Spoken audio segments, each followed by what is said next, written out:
Nick, don't sneeze. It's coming. I can't stop it. It's going to sneeze. Did Nick freeze on us too? You're frozen. Yeah. Speaking of upload speeds. No, I'm not.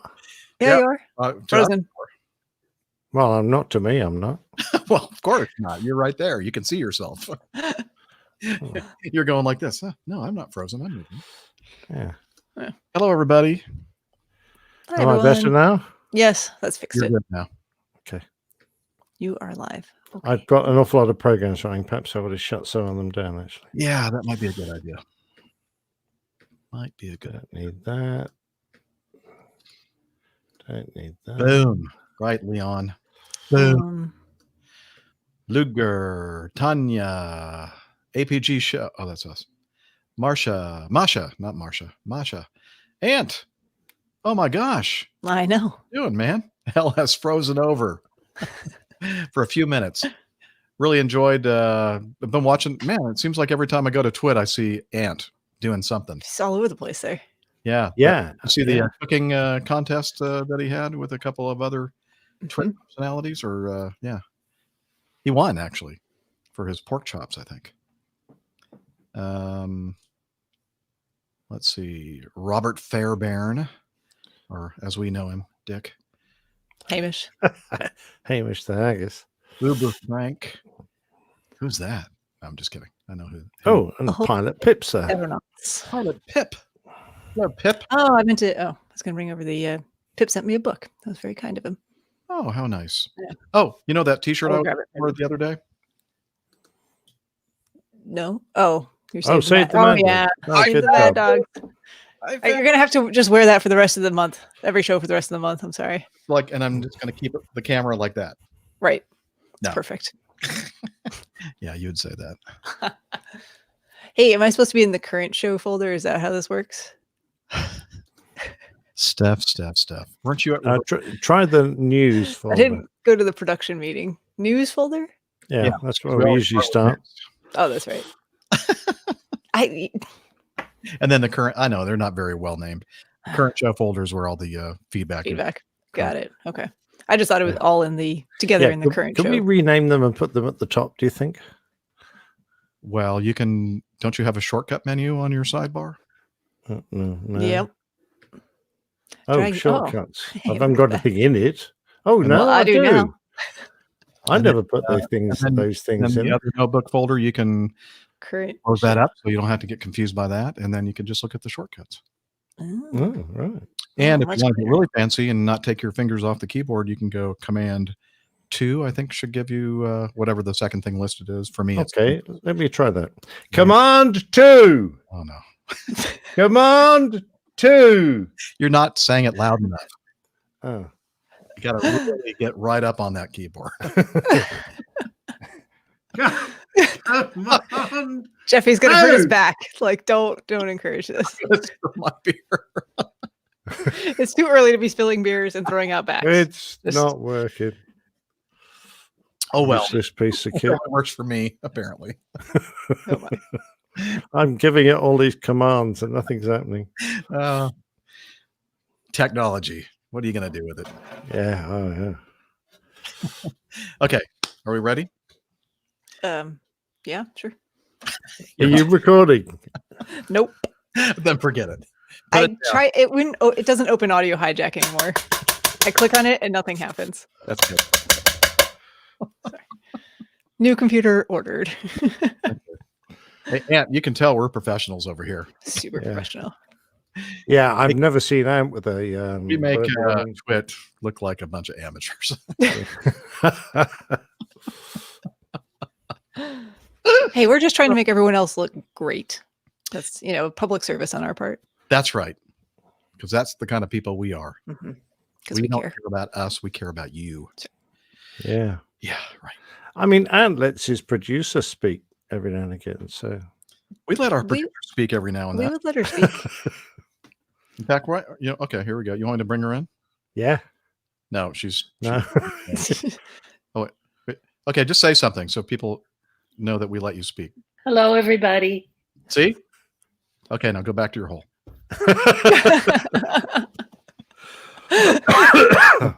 That's Liz in the control room in Toronto, Ontario, Canada. Yeah. Which is great. All right. See, even Ant says so. He says pros. Oh. He does? Oh, yeah, there it is. Okay. Let me go here. This, and are we ready? Let me just Ready. make sure that my audition is actually doing what it's supposed to. It looks like it's recording. So, all right. I think, Liz, we good? Okay. Oh, you don't have a windshield on your mic tonight? I don't. But have I been making plosives? No. No. It sounds So it's very kind of good. off to the side, and also I'm far enough away that I don't think I have to worry about the plosives. So here we go. You're listening to the Airline Pilot Guy Show. The view from our side of the cockpit door. WAPG, it's the Airline Pilot Guy. Airline Pilot Guy episode 425. Yeah, he's up in the sky. It's the Airline Pilot Guy. Hello, you're listening to the Airline Pilot Guy show, the view from our side of the cockpit door. With your host, Captain Jeff, broadcasting live from Studio 4G at the Wyndham Grand Pittsburgh downtown. Today's show is recorded on the 16th of May, 2020. Yeah, he's up in the sky. It's the Airline Pilot Guy. Get your ride and it's flying by. With the Airline Pilot Guy.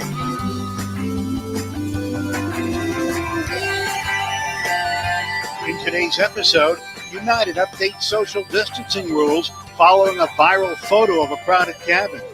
British Airways pilots facing layoffs may wind up working for the RAF. More news, your feedback, and in today's Plane Tales, homage to a pilot. So get all settled in, tray tables and seat backs in the upright and locked positions. Electronic devices powered on. I'm Radio Roger. Flight 425 is ready for pushback. Hello, thank you, Radio Roger Stern, Emmy Award-winning TV and radio report, currently at the #1 all-news station in the nation, 1010 Wins in New York City. Welcome to the Airline Pilot Guy Show, an aviation podcast covering the latest in aviation news and answering your feedback. I'm Captain Jeff, a former U.S. Air Force pilot and currently a captain for a major legacy airline based in Atlanta, GA, which I like to call Acme Airlines.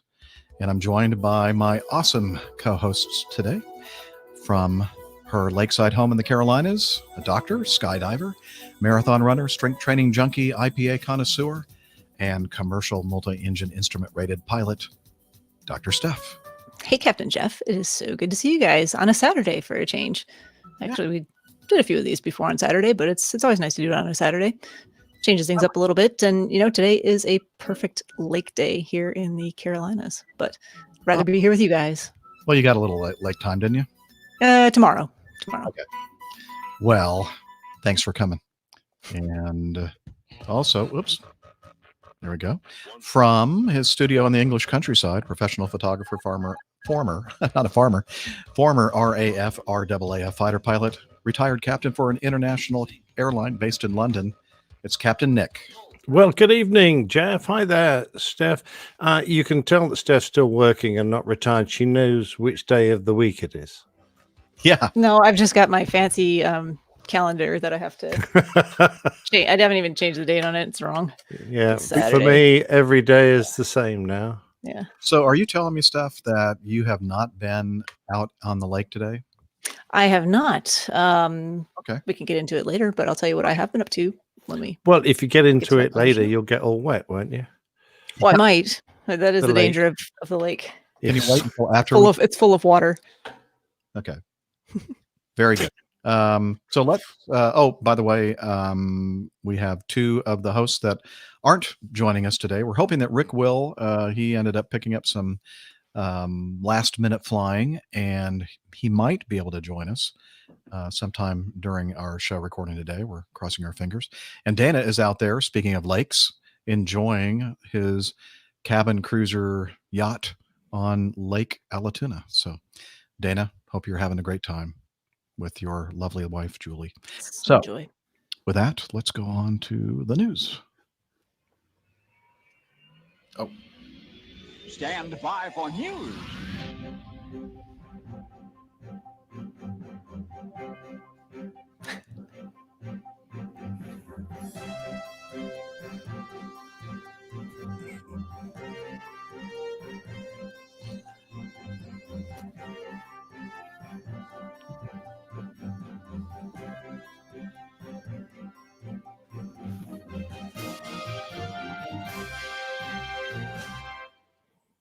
Okay, somebody kill the banner.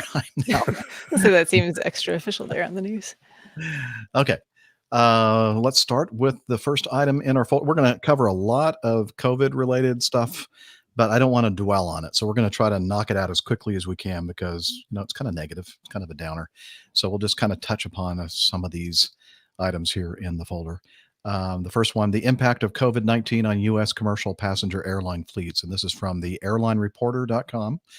And basically, this person got a whole bunch of stats for the fleet evolution for various airlines. The first one starts with Southwest, and then there's Delta Airlines, American Airlines, etc. And it kind of shows the fleets that they were operating pre-COVID-19 and post-COVID-19.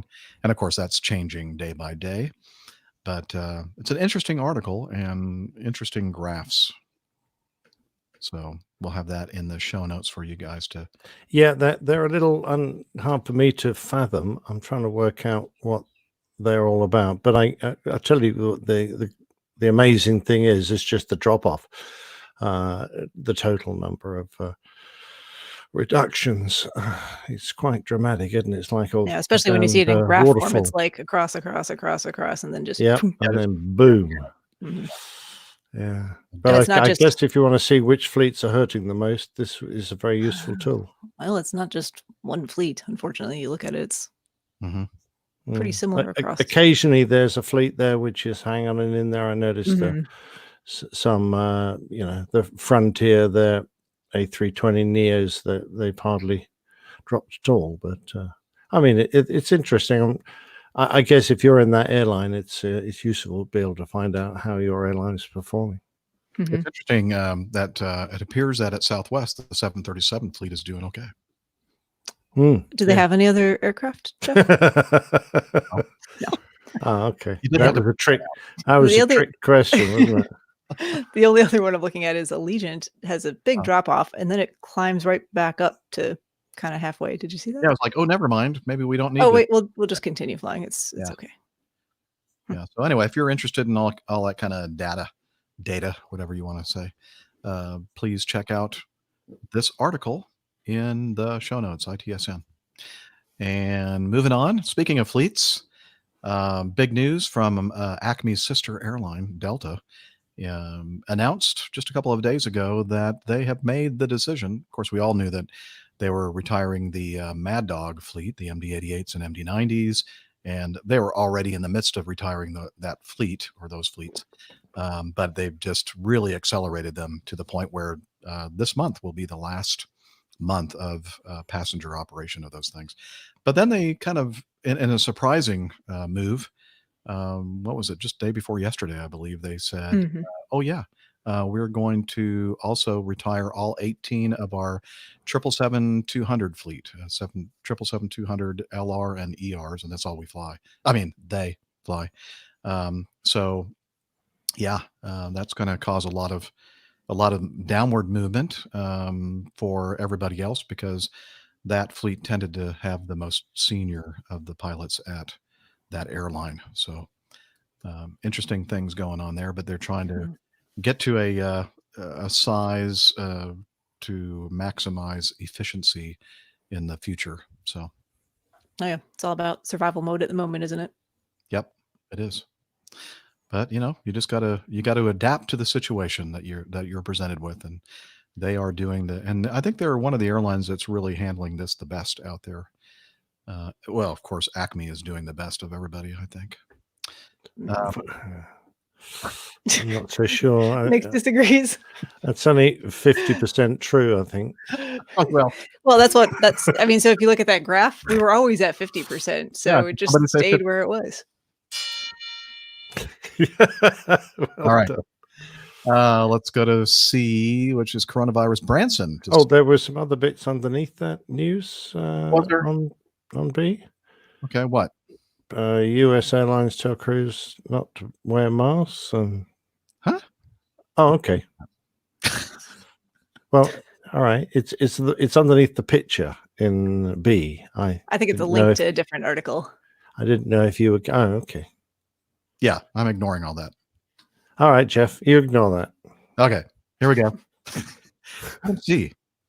Coronavirus. Branson to sell Galactic stake to prop up Virgin.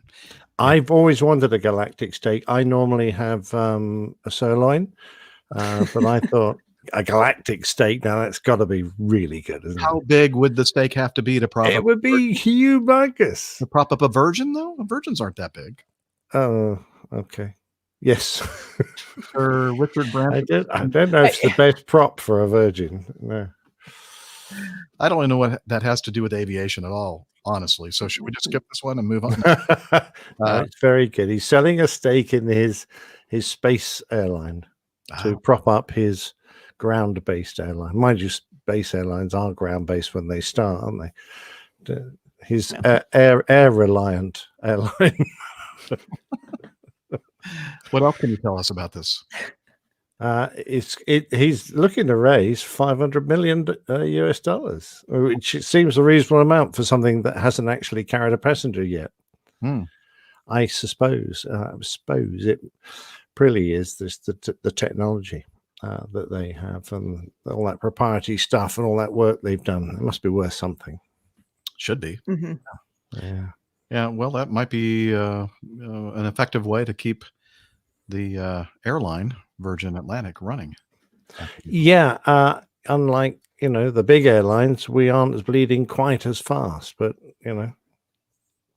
they're still draining away. Yes. And no matter how much you're bleeding, you still need that blood. Yep. In your Galactic state. Yeah. All right. Very well. D, Avianca. Moving over to Italy. No, it's not Italy. Nope. South America. South America, right? Colombia? Is that where they're Colombia? based? I think so. I could be wrong, but I Yeah. think it does say that in the Okay. Yeah. Bogota article. based Avianca. Looks like they have filed for bankruptcy on Sunday after failing to meet a bond payment deadline. While its pleas for coronavirus aid from Colombia's government has so far been unsuccessful. So I say Colombia because if I say Columbia, it sounds like South Carolina state capital. Easily confused. Yes.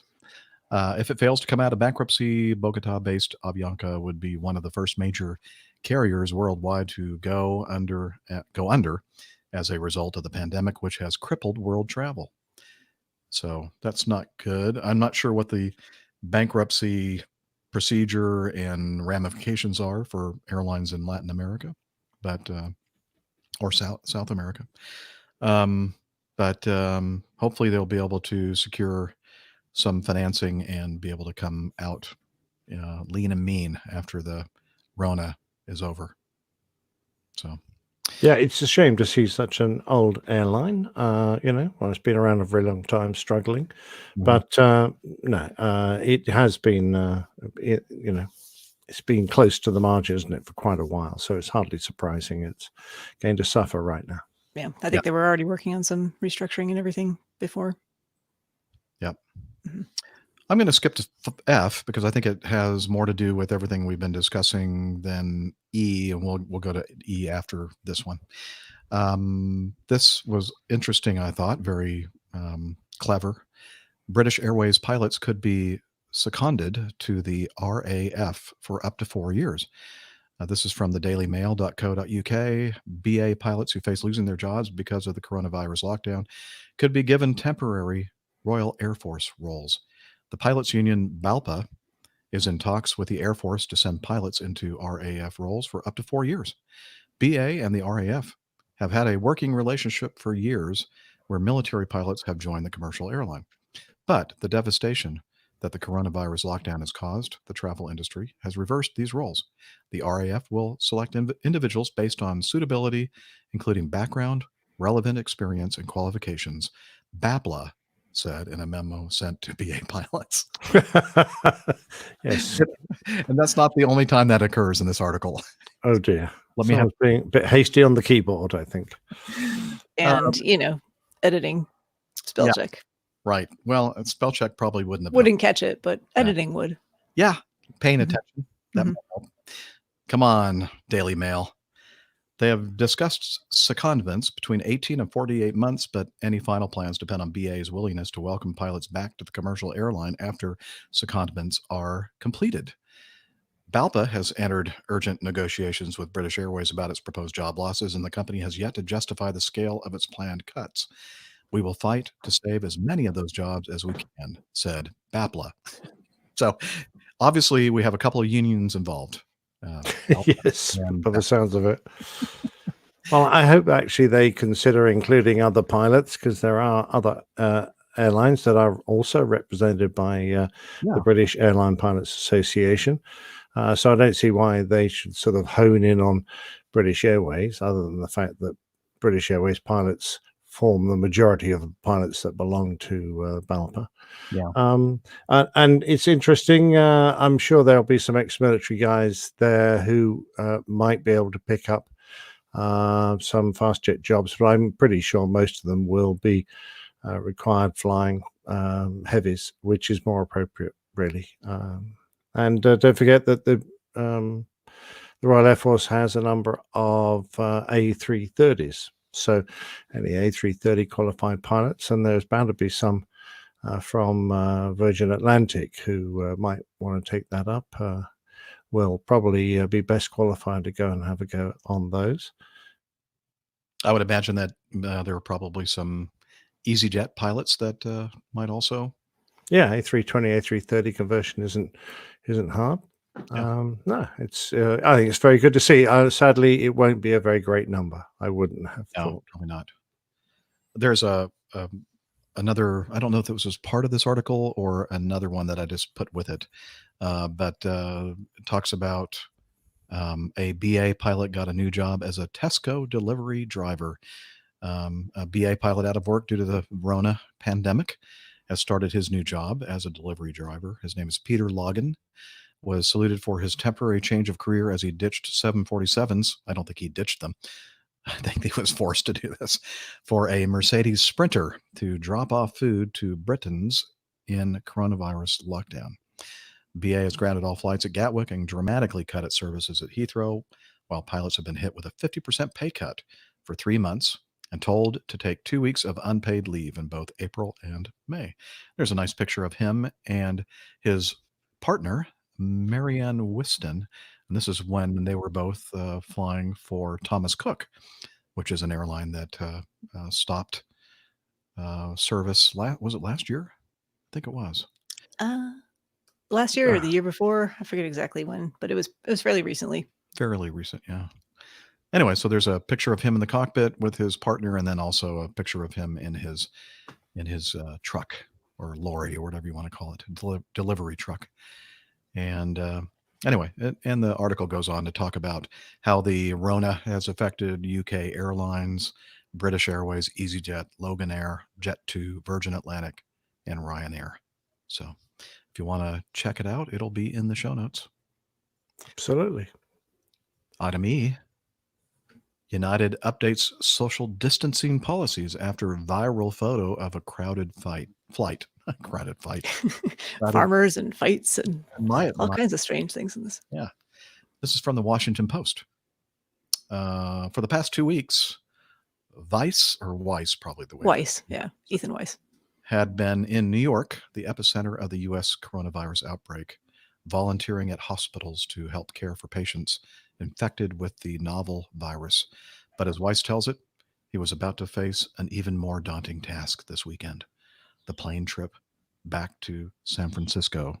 I wish I had my dun dun dun sound effect ready to go, but I don't. So, Steph, tell us what happened here. What was so? Yeah, so I'm guessing that most folks have seen this, at least in the United States, have seen this picture because it's been widely circulated at this point. But anyway, his fears that he had were confirmed when he and 25 other medical professionals found themselves on a jam-packed flight from Newark to San Francisco, despite previous assurance from United that social distancing measures would be in place. So he says, I guess the yeah. Woo. And so this is actually someone that I follow on Twitter. He's a big part of Med Twitter. And actually, if you're at all interested, he kind of did a little mini blog about his time in New York and caring for a lot of these really sick patients on COVID units. It's very eye-opening stuff. So definitely go read about that, especially if you're in a part of the world where you have not been hard hit by the coronavirus, because it really does show just how significant the impacts can be on these patients. But anyway, he said that he actually got an email from United just a couple of days before the flight with reassurances that they had blocked every middle seat, so there would be proper social distancing measures, and then come to find out when they got on the flight that actually, nope, that was not the case. As you can see in the photo, the plane looks nearly full, at least from the picture of where he is. Might be a little bit more empty down the back. It's a little hard to tell, but certainly not empty middle seats. Yes. So a lot of airlines here in the U.S., at least, are talking about the fact that they're employing procedures for social distancing. But I think that our sister airline Delta is actually doing it, blocking seats, etc. And I know a person that flies regional he's a regional jet pilot, and he flies for 3 of the major U.S. legacy airlines here in the U.S. And he said that Delta is the only one that's really doing cleaning, like between flights, really taking it seriously. So that was good to hear, because I have friends over there. Yeah. And I think they're a pretty good carrier. Well, they And I guess- announced a new regime, didn't they? A new standard of cleanliness on board, and it sounds like they're actually fulfilling that, which is brilliant. Yeah. Mm-hmm. Yeah, you don't want to be saying that you're going to be doing something and then not making good on that promise. Although United did apparently, I think they've replied to Dr. Weiss and said that they were going to adjust their seat selection system so that folks don't have to. Yeah, we sit said we next were to going each to do other. that, but now we're actually going to do it. Yeah.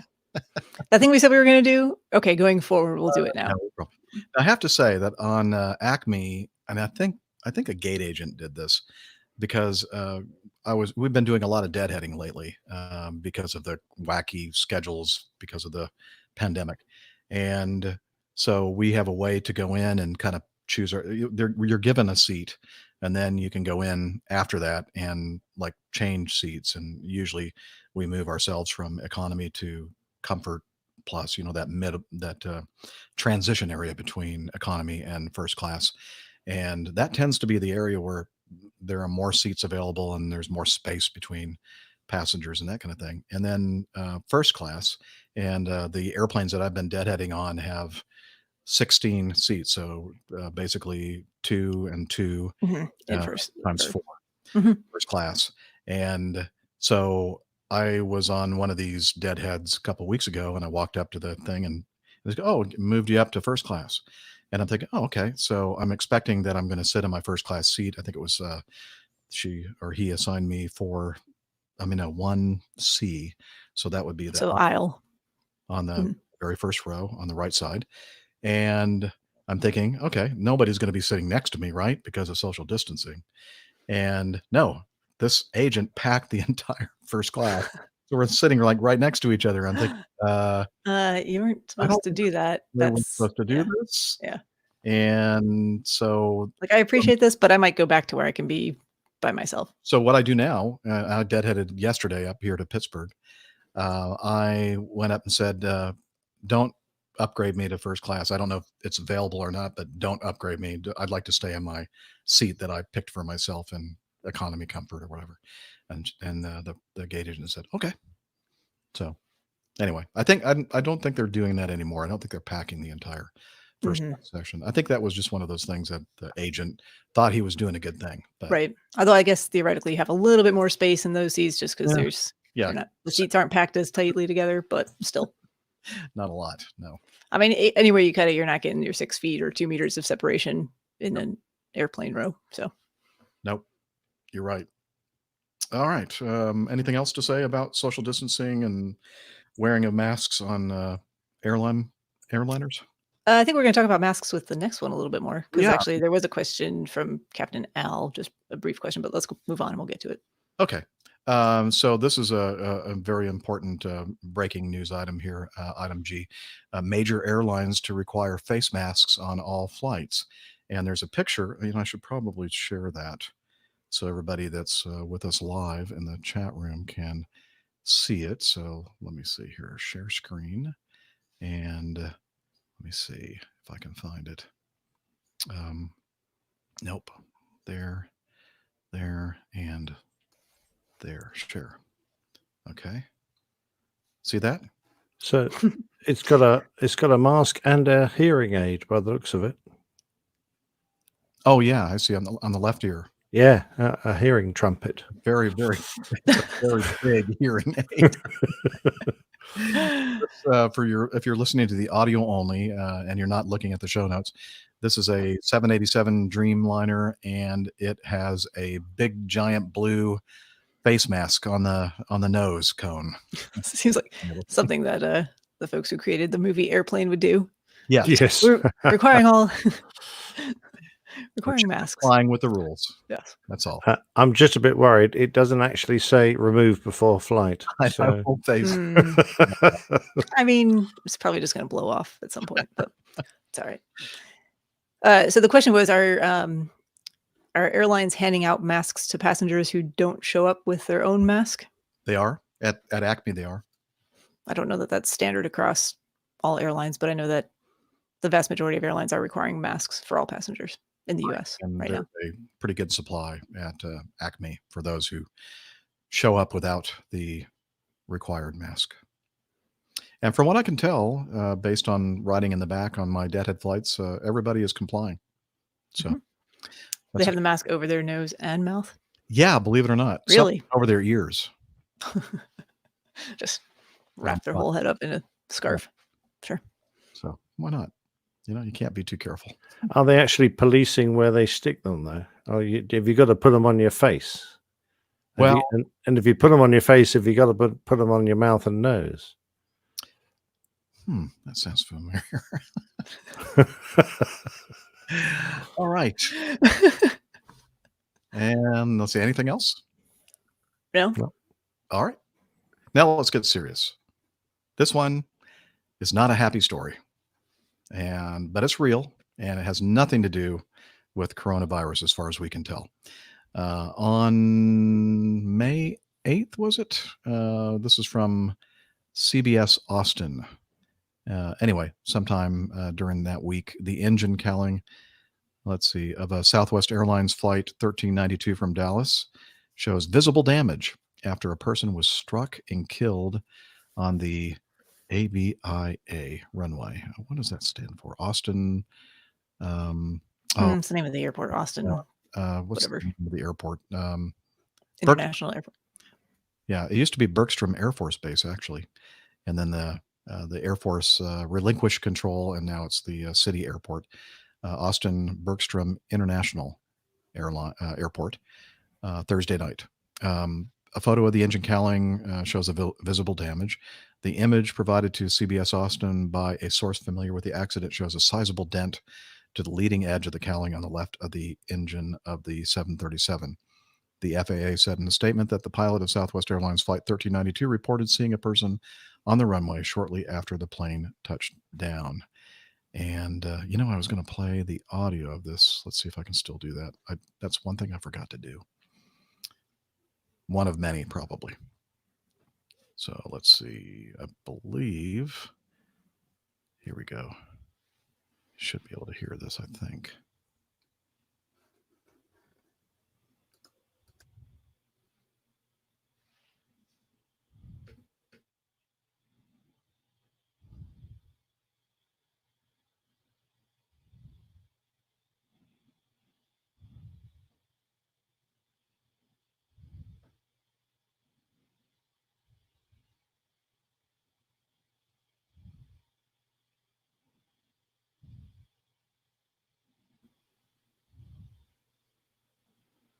Are we supposed to be hearing anything?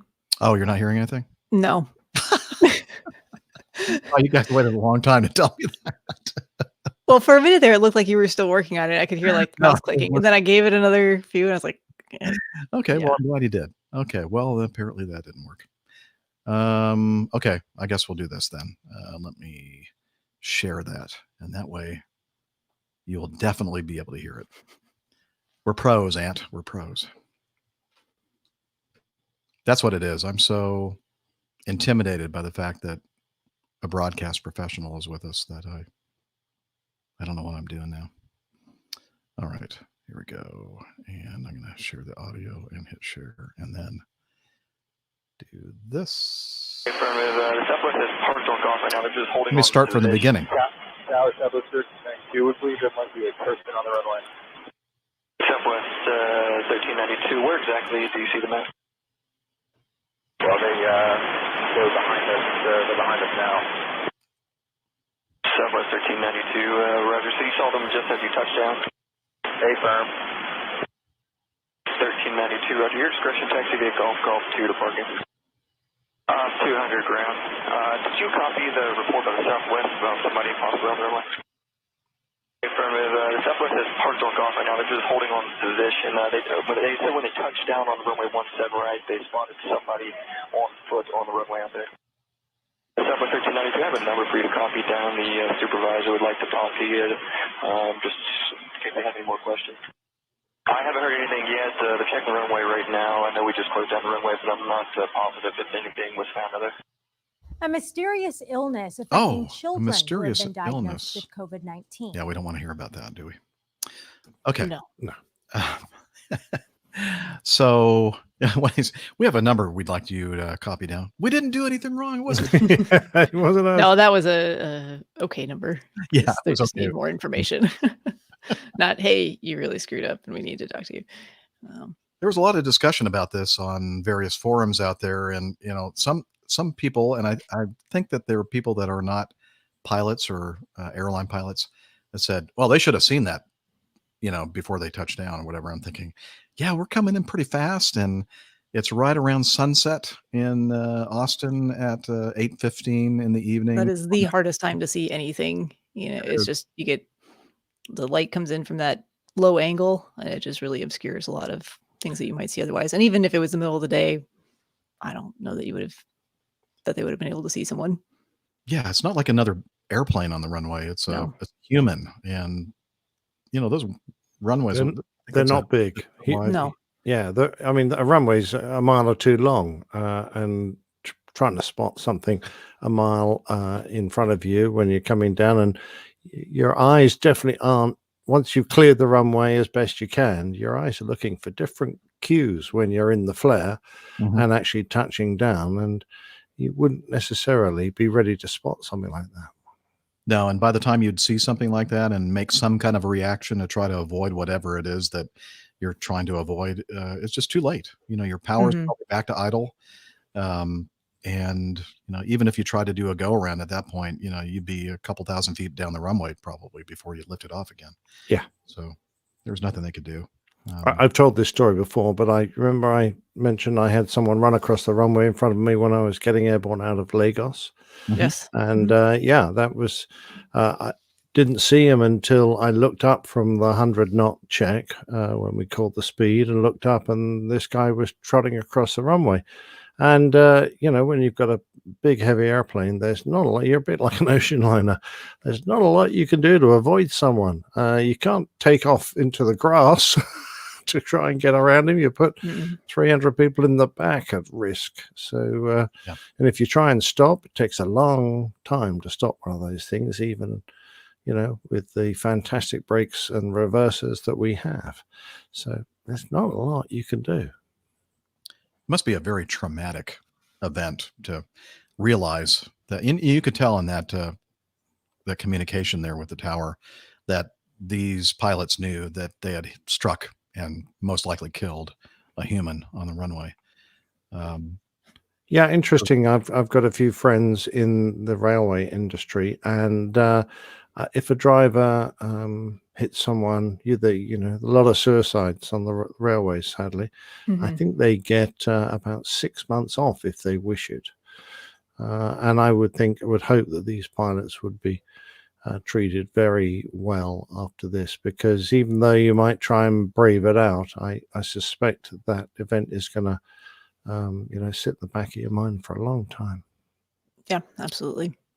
Anthony in the Facebook chat room says that reports said that they did try to avoid.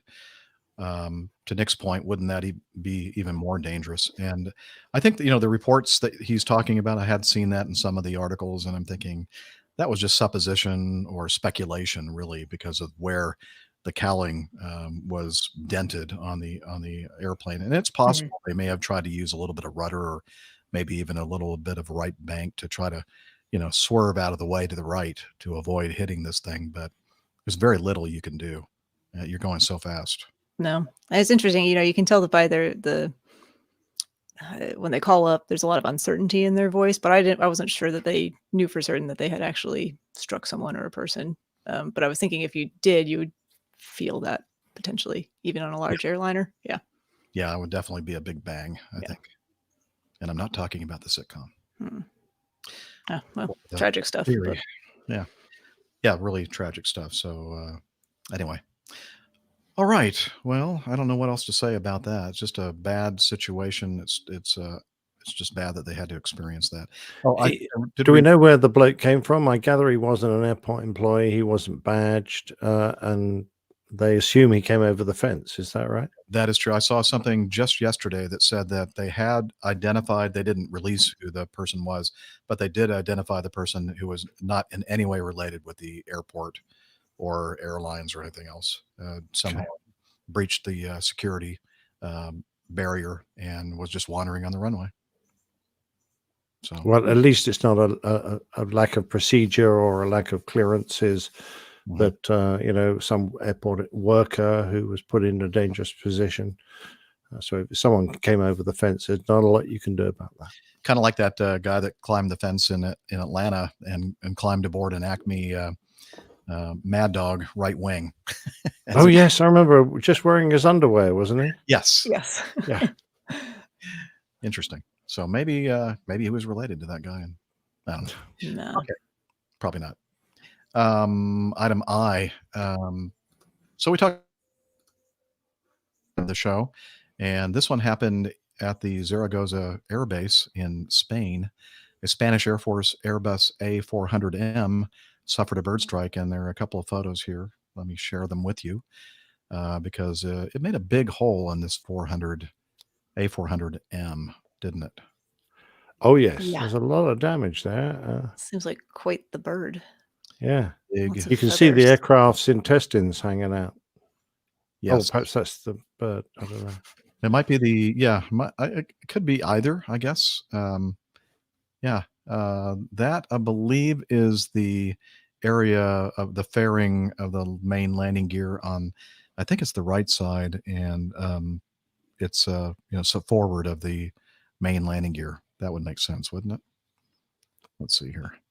Yes, there we go. There's another shot of the where they hit that big bird. It must have been a very large bird, as you say. Yeah. Oh yeah. That was a monster. Yeah. I'm just curious to know what that panel is with the funny hatching. On the side? Yeah. What do you reckon that is? That's where they throw out the pigeons, I think. The homing it does pigeons. look like, let's see, It inflate looks tires like a with cat nitrogen. door that you'd have in your house. Yeah, for your pet to go outside. Yeah, that's probably what it is. Yeah. In fact, this bird was probably trying to get in the trapdoor and it made a mistake. We have solved the mystery. Yeah. Exactly what it is. Thank you. Yeah. It was a pet parrot. Anyway. Now it's a late parrot. Yeah, very late. Not really much else to say about that. It's just that that was a very large hole in the side of a very large airplane, and it could have been a lot worse. Yeah. Okay, that's all we have in today's news segment. However, this is a special show, and Captain Nick has prepared a special plain tales for the occasion. And we're going to go ahead and play that now before we do our Getting to Know Us segment. So if you all are ready, let's ready. Do that.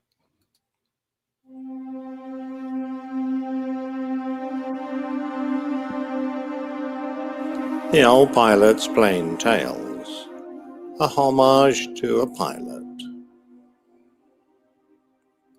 Something is happening in my life that, despite its depth and intensity, happens to almost everyone. The difference for me is that it's occurring so far away that I can't be part of it, in spite of its importance to me. Many of us all around the world are going through something similar.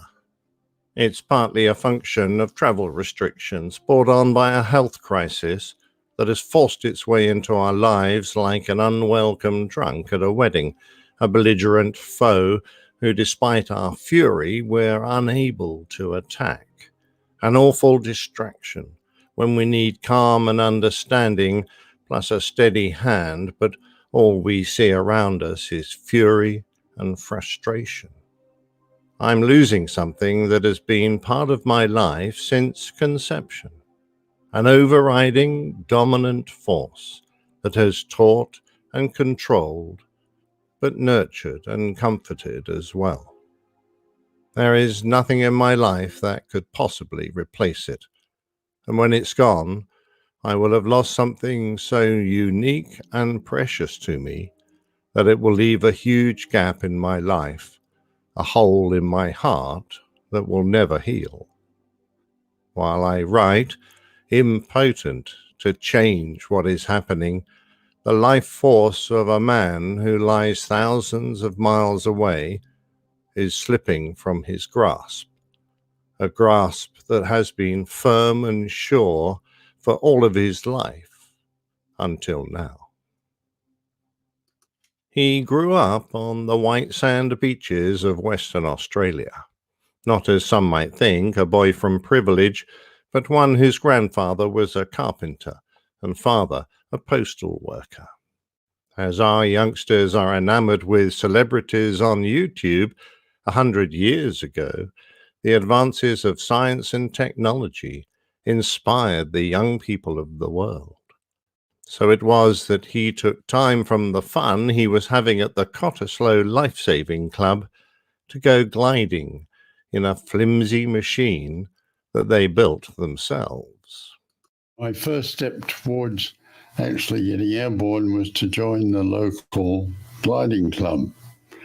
And there we built our own gliders and risked our lives by shock cord launching them into the air and hoping somehow to manhandle these things back onto the ground. This fascination with aviation would take him to an engineering apprenticeship, and when war broke out, he found himself unable to volunteer. He was trapped in a protected occupation. Eventually freed, he was able to follow a dream that would take him into the sky and into danger. He became part of a generation of pilots who took on responsibility well before they were ready, but who rose to the challenge and surpassed it. Anxious to get into the fight, he left the beautiful shores of Australia to join the Royal Air Force chaps who were standing alone against the might of Hitler. Rather than wait for an opportunity to become a glamorous fighter pilot, he chose his first chance to get into the fight on the Sunderland flying boats of No. 10 Squadron, Royal Australian Air Force, based at Plymouth in the west of England. The aircraft that he flew was well armed and needed a crew of 11. And we had an enormous amount of armament. The Germans used to refer to us as the flying porcupine because we had so many guns. Above the convoys of merchantmen zigzagging their way across the Atlantic, he found the patrols an enormous source of frustration. Leaving at last light, they would return to see the devastation and ruin that Nazi wolf packs of submarines had dealt while they were away. Unable to land in rough water, they were forced to watch men drown in front of their eyes. There were 156,000 merchant navy guys operating on those convoys, of which 33,000 lost their lives. If you can imagine a chaos at night in a convoy that was being attacked by up to 20 U-boats, then you had some vague idea of the possibility of these guys surviving, which was almost nil. Water temperatures were so low that they wouldn't last long in the water. There were certainly no POW camps. Their work was long and often disheartening, but eventually, as technology equipped them to fight on their own terms, they began to see that their thousands of hours in the air was having an effect. We would drop our torpedo accept charges ahead of the swirl that the U-boat had left, hoping that we might catch it before it got too deep. He flew long hours for day after day, as the requirements needed to complete a tour of duty were very difficult to achieve. It was a long, long tour. We had to mark up 1,000 hours of operational flying before we could finish a tour, or we had to have 18 months of continual operations before. So it was 18 months or 1,000 hours. Eventually, though, as the cheers of VE Day, Victory Europe, rang out around Plymouth Hoe, a future could be considered. It started back home with the Douglas DC-2 out of Perth, Western Australia. A rough and basic aircraft, but one that could teach a lot to a man willing to learn. After several frustrating years, his career continued back in England with the Vickers Viking from Blackbush Airport. This poorly equipped aircraft, and barely able to warrant the description of an airliner, took his passengers thousands of miles across the empty, scorched expanse of the African deserts and through fertile plains, all the way from London to Harare. No global positioning system, no up-to-the-minute weather forecasts, just a map and compass. We used to take this little twin-engine airplane right down into darkest Africa or anywhere else we could find work to do. And eventually the company started up a service to Nairobi in Africa and also down into that which was Salisbury. We used to take 7 days on a round trip to Nairobi and 9 days on a round trip to Salisbury, which is now Harare. So it was daylight flying only because there were no navaids at all in that part of the world. The adventures of those early airline pilots were many, but the industry moved apace. Before too long, the Bristol Britannia was his willing steed, with its long, gleaming fuselage and 4 mighty Bristol Proteus turboprop engines that had a propensity for flaming out. Quite often, you'd be in the icing level in bad weather, and the engines would literally flame out because of icing problems.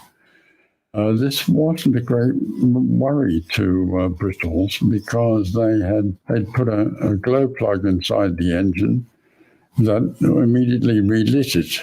So they did their best to convince captains that it was just simply a bump, not to worry about it. It wasn't going to affect the performance of the airplane. It had just simply relight. But of course, as far as the passengers were concerned, you can imagine how they felt if they were sitting there looking out the window at night and suddenly a big flame would lick down the side of the fuselages as this engine relit itself. With the arrival of the jet age came the chance to captain one of the world's most beautiful airliners, the Vickers VC-10. To be one of the first captains to fly this wonderful aircraft meant that training was conducted on the prototypes out of the little aerodrome attached to the factory at Wisley. One of the most advanced airliners in the world at the time, it was a delight to fly.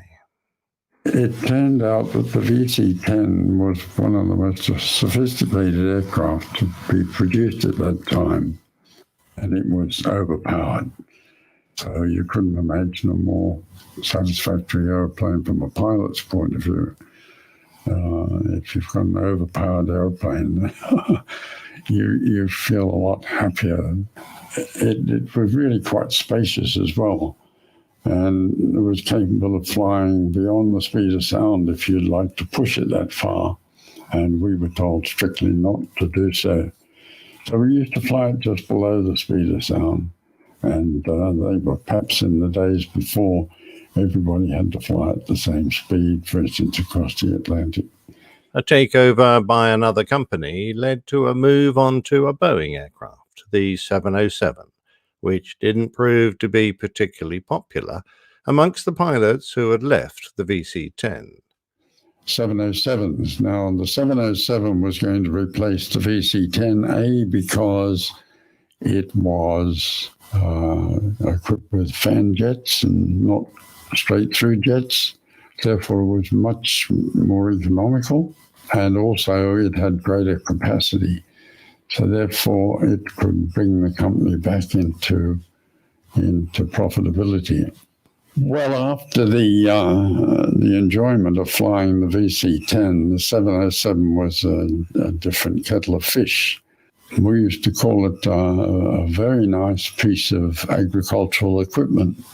He left the country to work in Kuwait, and after a while as the 707 fleet manager, he fulfilled his dream to fly one of the most wonderful airliners of his era, the Boeing 747, an aircraft that he loved.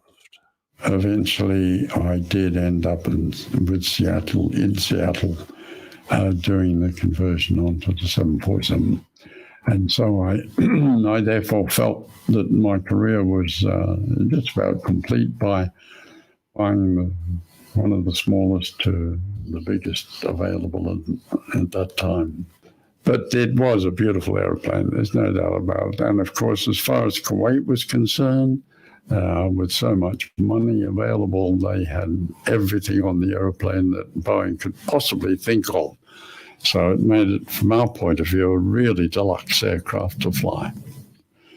Fuel in Kuwait was so cheap. I mean, you could fill your tank, and they all had big American motor cars. You could fill your tank for $4 American. You can imagine how cheap it was to put fuel into an airplane. So we used to tanker fuel around, and we always, particularly out of Kuwait, we always had full tanks. Arriving over London one early morning, the airfield was fog-bound, and there were aircraft in holding patterns. So London obviously wanted to get people in the stack in the right position as far as the amount of fuel they had. They called up each aircraft in turn and asked them what their endurance was. And when it came to my turn, I couldn't resist saying, this is Kuwaiti 543. Our endurance is most of the day. A training captain for many years, he would occasionally pass on a little snippet of advice. He once asked me what the first action should be following the warning of an engine fire. I came back with a list of possible actions like pull the throttle back, pull the fire handle, etc. No, he laughed, you sit back and light a cigarette. It was his way of telling me that following that rush of adrenaline, you should slow things down a little so as not to make a fatal mistake. I remember asking him if losing an engine on the VC-10 was a problem. Or if you wished, you could just push the other three up. No, that's quite an airplane when you can do that with them. In retirement, he moved back to Australia to settle in Perth. But at 60, he still felt like a young man. With Carol, his wife, they both wondered what they could still achieve with their life. So they turned their jet-setting lifestyle into something practical. Carol had trained as a cordon bleu chef in Paris, and they met when they were both flying for the same airline. They had visited some of the world's most wonderful restaurants together and accrued a lot of knowledge about fine dining. So when a historic restaurant in an up-and-coming wine-growing area came onto the market, they sold everything they owned to scrape together the asking price. It was a big gamble. They were in the countryside of Australia, something of a backwater, surrounded by forests and farms, but they wanted to bring the delights of modern French cookery, nouvelle cuisine, and fine wines to Australians who were more used to big slabs of steak and a beer. They struggled. From a restaurant that used to sell $10 meals to the local Rotary Club, they had to alter the expectations of their clientele. Hell, they needed an entirely new clientele. Slowly, they modernized the kitchens and altered the wonderful old building. The big house had been the home of an enormously wealthy timber baron who harvested the beautiful curry wood of the area and shipped it around the empire to become the sleepers of the new Indian railways and would even pave the streets of London. The house was exquisitely redecorated with antique French furniture, and the restaurant became a showplace for the wonderful New World wines being grown in the vineyards that were fast appearing all around. 6 days a week, 11 months a year, they worked until he passed his 70 years and 10 and on. By then they had been recognized as somewhere special and fashionable to go, despite the 4-hour drive from Perth. They won accolades and awards, but finally it was time to sell and move on, this time to an avocado farm. After building their own house, a wonderful creation on a ridge overlooking a valley which led to the ocean, they began to relax. By now I was the captain of my own airliner, and my proudest moment was to fly this wonderful couple from Hong Kong to London. A man who had let me grow up on the jump seat of his aircraft, I was now able to return the favor. They finally retired and settled into a leafy suburb of Perth, near the river, where Carol was able to return to her education at the University of Western Australia, gaining her degree, master's, and a doctorate, and finally teaching there. He found the Dalkeith and Nedlands Bowling Club more to his liking, and it was in those quiet years that he found a new challenge. And until the day of his passing, he fought first throat cancer and then skin cancer, probably from the damage done in his young days as a lifesaver. He attributed his continued good looks to the many melanomas he had removed, which, he said, was like having an annual facelift. This wonderful man was honored by being awarded a fellowship of the Royal Aeronautical Society in recognition of a lifetime of aviation achievement, and the presentation of the Légion d'honneur with the grateful thanks of the French nation. When the world remembered the anniversary of the Battle of Atlantic, he came to Britain to represent those of the Royal Australian Air Force who did so much to finally banish the U-boats from the Atlantic Ocean. In the few days it's taken me to create this tale, it's turned from a homage to an obituary, as this man has finally left me. He was 97 years old, but I remember him as a tall, very tall, slim man in his prime. His thinning hair did nothing to disguise his good looks, and he always had that strong swimmer's build that he formed as a young man. Calm and even-handed, well-spoken and erudite, he has been a guiding light in my life, a beacon that led me into the world of aviation and steered me unerringly through my flying life more accurately than any gauge or needle on the instrument panel. I can no longer laugh again at his oft-repeated jokes, sit by his side to watch an old black and white movie, or reminisce over a beer. How I wish I could have that time again, for that man was my father.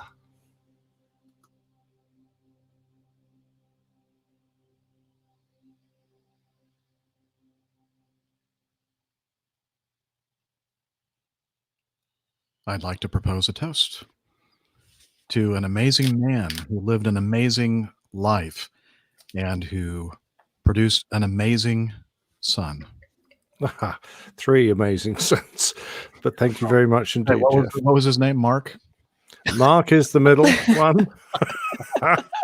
And Chris is the old one. I'm the youngest. 3 amazing sons, but I mean one that followed in his footsteps admirably. Yeah. Cheers. Cheers to Captain Andy Anderson. Yes, yeah, definitely. Rest well, Dad. Wow. I mean, talking about a full life. That's just and to get that kind of honor from your son is really, really nice. Thank you for doing that, Nick. No, I felt I sort of had to. It was just something inside me. Well, why don't we do have some response, a lot of it in our live chat room. And we also have received just a little bit ago a video response. And so would you like to see that from Tom? Oh yeah, I'd love to. Okay, here we go. Hello, APG crew. This is Tom from Columbia, Missouri, and I am here in my control room at the TV station where I work, and it's early on a Saturday morning, and I'm preparing for our early morning newscasts, which usually come in a couple hours before we go on the air, to get ready for those. And while I'm preparing, I'll listen to a podcast or have something on the television. But this morning, I've been listening to Captain Nick's Plain Tales when he interviewed his father. And Captain Nick, when I heard yesterday that your dad passed away, man, it was hard to hear that. I'm really sorry for your loss. But this morning, I've been listening to your interviews with him that you shared with us on your Plain Tales episodes, and you'll see one of them behind me here on the screen. That's from your first series from May of 2016, and man, it's so great to listen to him and his love of aviation and all the stories that he shared. And it's so great that you shared that with us through the APG. And it's just another reason why APG is such a great community. So, Captain Nick, even though I obviously never met your dad, didn't know your father, I felt like when I found out he passed away, I felt like that a piece of our community is now missing. So I just wanted to thank you for sharing him with us. And I just wanted to let you know that these Plain Tales they're really touching me this morning. And I just wanted you to know that. So thanks again. Sorry for your loss. My family's prayers and thoughts are with you for sure. And hopefully somewhere down the road, we'll cross paths again.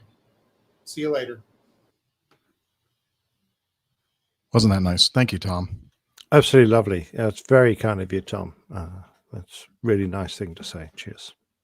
I think he touched on something that we all kind of feel, because you shared all those interviews with us, a couple years ago, and we kind of got to know him through that. And certainly having talked to you and heard stories of, growing up and his influence on your life. Yeah, definitely a loss for all of us. So. Oh, there's no doubt I wouldn't be the man I am without having had him as a father. So I consider myself very lucky. Yeah, I'm going to miss him. That's for sure. Even though we were separated by half a continent, half the world. When we got together, it was, like we had only seen each other last day, even though a couple of years might have been separated. We got on very well. It's a shame. But yeah, I guess I wish I'd had a chance to meet him in person. But I feel like I did. Based on the wonderful plane tales that interviews that you did of him. Yeah, I'm so glad I did that now because I've got something to treasure forever. Exactly. So life well lived. Yeah. I mean, 97. That's no wow. No small feat. Exactly right. No small feat. Almost 98. Yeah. I mean, wow. Almost a century of life. Cheers. All right. Wow. Thank you. All right. Let me put this new screen that Nick prepared for. Oh, there we go. Thanks, Liz. And here we go. Let me play this.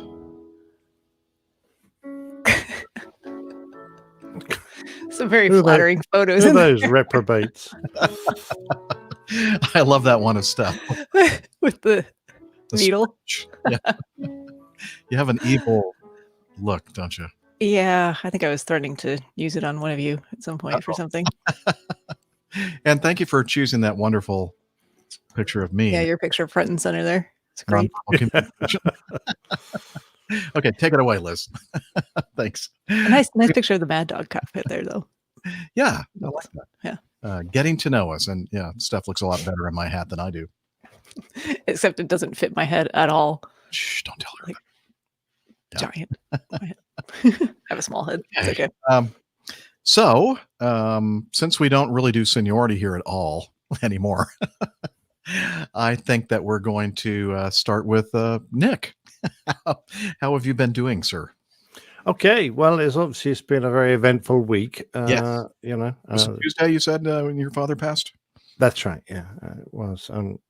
It's a bit complicated because, of course, there's my brother is 8 hours one direction, and Carol, Pop's wife, 8 hours in the other direction. But it was Tuesday. So everyone keeps telling me when it happened, and I'm going, was that your time, my time? Anyway, yes, Tuesday. Right.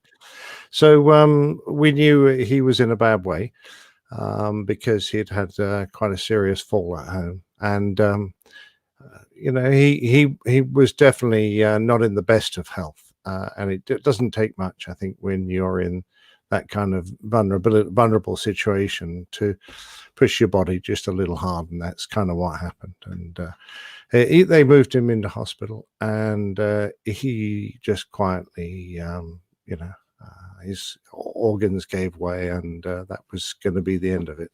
So, we've all been sitting waiting for news. And one of the terrible things is that his wife, Carol, would have been there on her own because none of us could have got to be there beside her and help her, and also, of course, say goodbye to Pop. So we're very lucky. My eldest brother's daughter, Elise, who also has appeared on a plane tale, the latest generation of Captain Andersons. She now is a captain in her own right, flying for a charter outfit out of Western Australia. She was able to get time off to go and comfort Carol and be there with Andy as well. So that was marvelous for all of us to know that Carol wasn't having to do this on her own. But when it was all over, Andy had decided he was going to give his body or donate his body to the university. And that was his greatest wish. So that was going to happen, except of course it couldn't. So because of the virus, they weren't accepting anything like that. So he was cremated, and that's that. We are hoping to get together in the next year. I suspect it'll be next year. We don't know exactly when, before we can all get ourselves organized and get there. But we're going to have a lovely memorial, a wake, a celebration of his life in we hope, the Cottesloe Life Saving Club, which is right down on the beach where he grew up as a young man. and he was a member of that club, almost one of the founder members, and they've got him on their honor board there, and they said they would be delighted to have us there, and we Brent Grapes, the lovely Brent Grapes, who is one of our listeners and is the principal trumpet of the Western Australian Symphony Orchestra, said he would like to come to the funeral. We're not going to have a funeral, so hopefully I can persuade him to come to this celebration, and he'd like to play The Last Post, which I think is going to be an absolute tearjerker. That'll have everyone going. If my brother's very good at doing a sort of a life story in photographs, we've all contributed dozens of photographs, so hopefully we'll have that, and I'm sure it'll be a fabulous event. So that's going to happen. But, other than that, and the dreadful feeling of frustration of not being able to get away and go and be there, I haven't been able to do very much. Obviously, I wrote a plain tale, so that kept me busy. Wow. Well, thank you for doing that. Steph? Yeah, so just not a lot going on here, which is, I guess, good news sometimes, especially considering the current environment of things. Where I am, I think I've mentioned this several times, we haven't been overly impacted by COVID-19 coronavirus, so things are slowly kind of reopening. Trying to do my part to make sure that I'm not one of those rushing back out and doing all the things without any precautions, because I don't think that is appropriate by any means. But certainly we haven't seen a lot of numbers of cases or a lot of numbers of fatalities, fortunately. So, I think their phased reopening is appropriate. So we're starting to see things kind of come to life around town. Restaurants are allowed to have people eating on patios and things like that with appropriate spacing. So it's nice to see people out and about in the community again. And, it's nice too, as the weather gets nicer. I was mentioning at the top of the show that it's a gorgeous day here. It's going to be a gorgeous day tomorrow, kind of a carbon copy of today. Very warm. And I've kind of been waiting for a day to switch out the top on my Jeep. A nice warm day, because it's a lot easier to get that soft top stretched across when it's warm outside. Makes it much more pliable. I've tried to do it when it's not so warm out, and it doesn't go very well. I need a lot more strength to be able to do that. So kind of stretched it all out today and let it heat up in the sun a little bit, and got my hands dirty and put that back together. It's amazing how much dust everything collects sitting on a shelf for a year. And actually, I don't even think I put the soft top on the Jeep last year. So it might have been 2 years or 2 winters that it sat there. You've had that thing that long? Yeah, since 2018. Wow. Time flies. Wow. Mm-hmm. Is it a traditional material like heavy canvas? Or yeah, it's a heavy canvas. It's an aftermarket one, so it's not the original manufacturer's top, but it's a common aftermarket one. So it's not like mine where you just press a button and then it goes. A Jeep? No. No. Cars. This took me the better part of it, and because first I have to take the hard top off, so I have to remove all the little screws and things, and then I have to back the car just into the right place in the garage to line everything up so that I can put the hoist on it. And I was just by myself today, so it takes me a little bit longer to do all of that because I don't have someone else to say, hey, hold this up while I feed the little piece of nylon through that screws onto the top that'll hoist it up on closer to the ceiling. But it's manageable. It took me probably 2.5 hours, 3 hours to do all that. Hard top off, the soft American top on. way of doing things, Nick. No button pushing here. No 10-second European ways of doing things. Okay. No. How many hours was it? About 3. But now that the soft top is on it, that's a much easier. You just roll that back and back on. Oh, cool. That's very cool. nice. So tomorrow will be the lake day. I'm kind of giving it a day for the water to maybe heat up on the surface a little bit too, because the last time I tried to get in the lake 2 weeks ago when we had a very nice warm day, the water actually was not very warm. Probably upper 60s Fahrenheit, a little on the chilly side. Hoping it's gonna be a little bit warmer tomorrow. And last weekend didn't do a whole lot. It was kind of on the cooler side again, and I just did a whole bunch of running around town, like 18 miles. Yeah, literally. Wow. Right. Literally. When I Good say for I'm running you. around town, it's in my car. No, like on foot. Ah. Yeah. So maybe some flying next weekend. I felt like this weekend I just needed a weekend to kind of reset and get some stuff done around the house. Be a little lazy. Oh, and I did want to mention, speaking of being lazy, doing things I don't normally do. Don't often have a lot of time for leisure reading, but I mentioned Pilot Pip sent a book to me. He had mentioned this a couple times as one of his favorites. It's called This Is Going to Hurt. The Secret Diaries of a Junior Doctor, actually about a British doctor and his memoirs of being a low on the totem pole doctor and all the stuff that they have to go through. And he kind of did it in diary form and then put it all together. It's funny and poignant, and hopefully I'll be able to actually finish it this weekend. So thank you, Pip. I appreciate it. This is going to hurt. It says this is going to hurt. Yes. Not sure who. It's a good title. But yeah, very, very good. So it was a complete surprise. I was like, oh, I've received something from the UK. Very nice. Where this is. So thank you. Very nice. Okay, for me, not a lot. I've just been cowering in place in my bunker in the northern Atlanta suburbs, but I did. So you weren't taking up arms and storming the state capitol? No, because we don't have to, because Georgia was one of the first states to start opening up for business. So oh, cool. Okay. It's going well. Good for you guys. Yeah.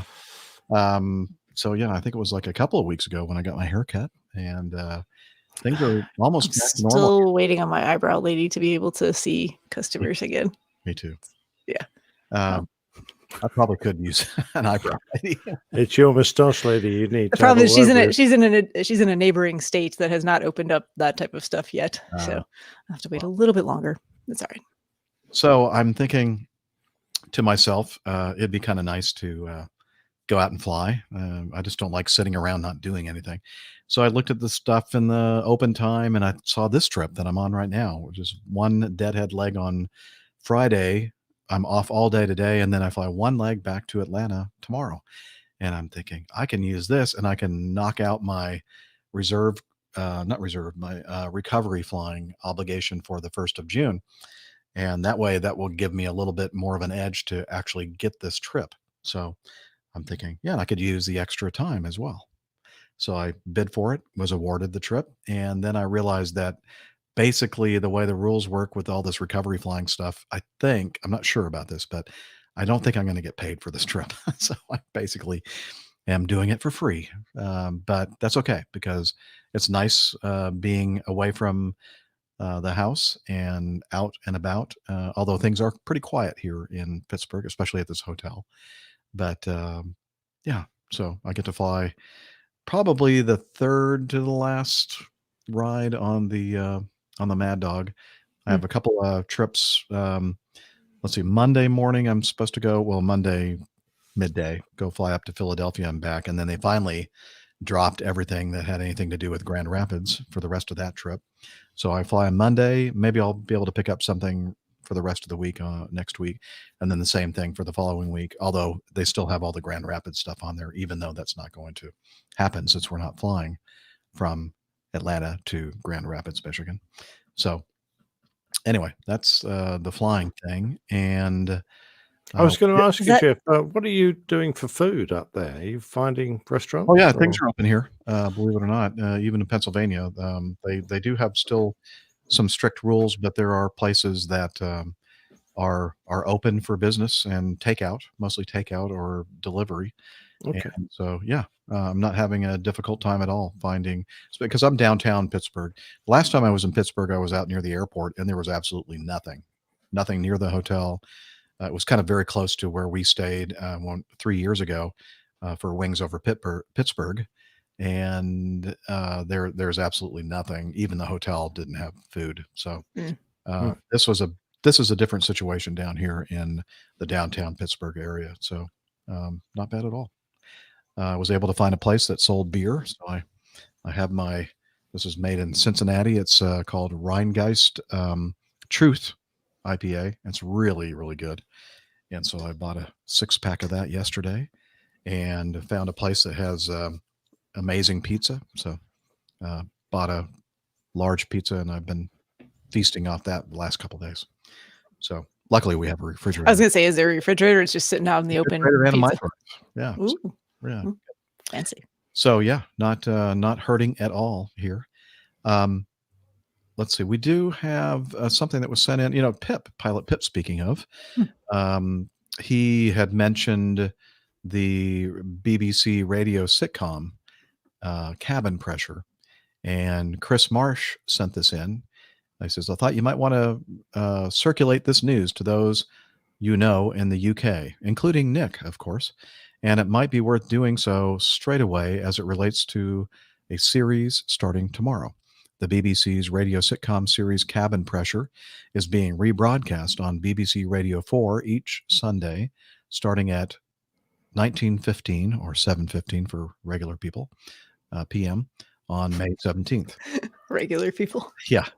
To quote from Radio 17:15 p.m. Well, it can't be a.m., can it? 19:15. No, I said 7:15. Oh, okay. Sorry. So at 19:15, or for regular people listening now, 7:15 p.m. Oh, very good. Thank you. On May 17th. To quote from Radio Times, it is about, quote, the pilots of a tiny charter airline for whom no job is too small, but many are too difficult. That sounds perfect. And I think there was some discussion about this earlier today on the social medias. It sounds like it might be available on Audible or other places. Kind of. It's available all the places you can get podcasts. Perfect. So I'll have to take a listen to it. Well, and I don't think this is legal actually, but it's bootlegged. Still there. And I actually downloaded it myself and put it on my favorite podcasting app called Overcast. And the name of and I don't think it's Cumberbun's podcast, but it's called Cumberbin's Treasure. So that's CUMBERBIN *S Cumberbin's Treasure. And there are all the episodes on Cumberbin's Treasure if you want to check that out. And it's on iTunes, it's on Apple Podcasts, it's on I think I got this on podcasts.com. So if you want to have that on your phone, whatever, check it out. Thank you. Found it. Chris Marsh. And I just actually, when I was prepping for the show this afternoon, I listened to the first episode, and it's very funny. I think it's called Very clever. They all go in alphabetical order by town. Yes. I like it already. All right. So there you go. Thank you, Chris, for letting us know. If you're out there listening to the show and you don't have a smartphone and you only have a television, tune into BBC Radio 4. Oh, wait, no, I'm sorry. I guess it would be a radio. It's not TV. BBC Radio 4. What channel is that, Nick? Radio 4. 4? 4? Go to 4 on radio? We have Radio 1, Radio 2. And but how do you find it on the radio? Who does that anymore? You just... It's not like 101.7 or 108 something. I'll look it up and come back to you. Okay, so it is actually on the radio. Yeah. Okay. Definitely. Well, everybody that lives there probably long wave and FM. Okay. Sweet. All right. That's all I have, really. Not a lot going on for me either. Probably not a lot for anybody these days. So with that, let me put up our new banner. No, not banner. Here we go. Why is it so soft? That's what she said. Could you hear that at all? Vaguely. Yeah. Hang on. What did I do? What did I do? I don't know, but the frequency is 92 to 95 FM, 103 to 105 FM as well. But it also comes out on long wave, I'm pretty sure. Ah, excellent. Thank you, Liz. She's going, coffee fund? Oh, yeah. Forgot about the coffee fund. Where is that? Here we go. Boom. Sorry. Sorry, Steph. Can you still see? Here, I'll make it a little easier. Boom. It's time now for the coffee fund.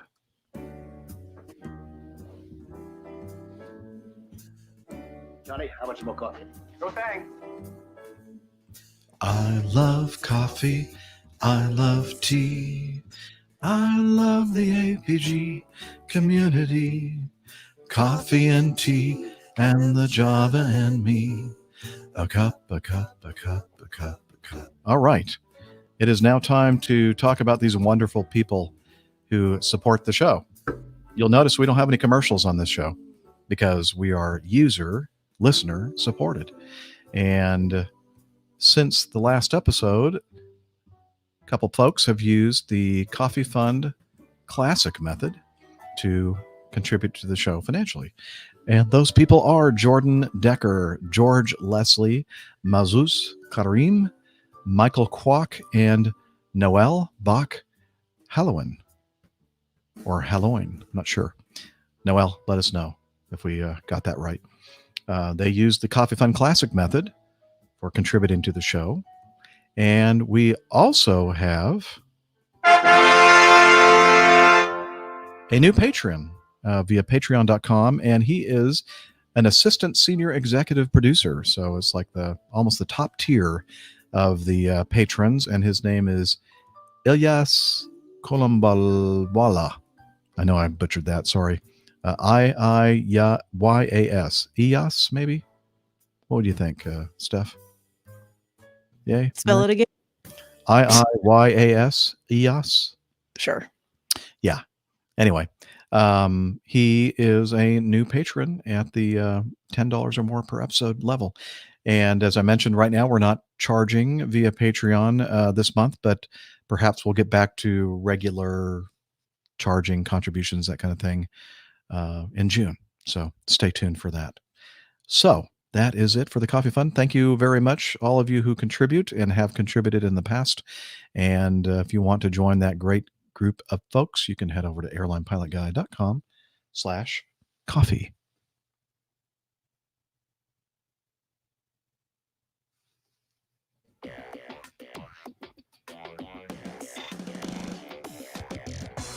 Captain, incoming message. See, I thought you were going to, Steph, here, we got to put you here.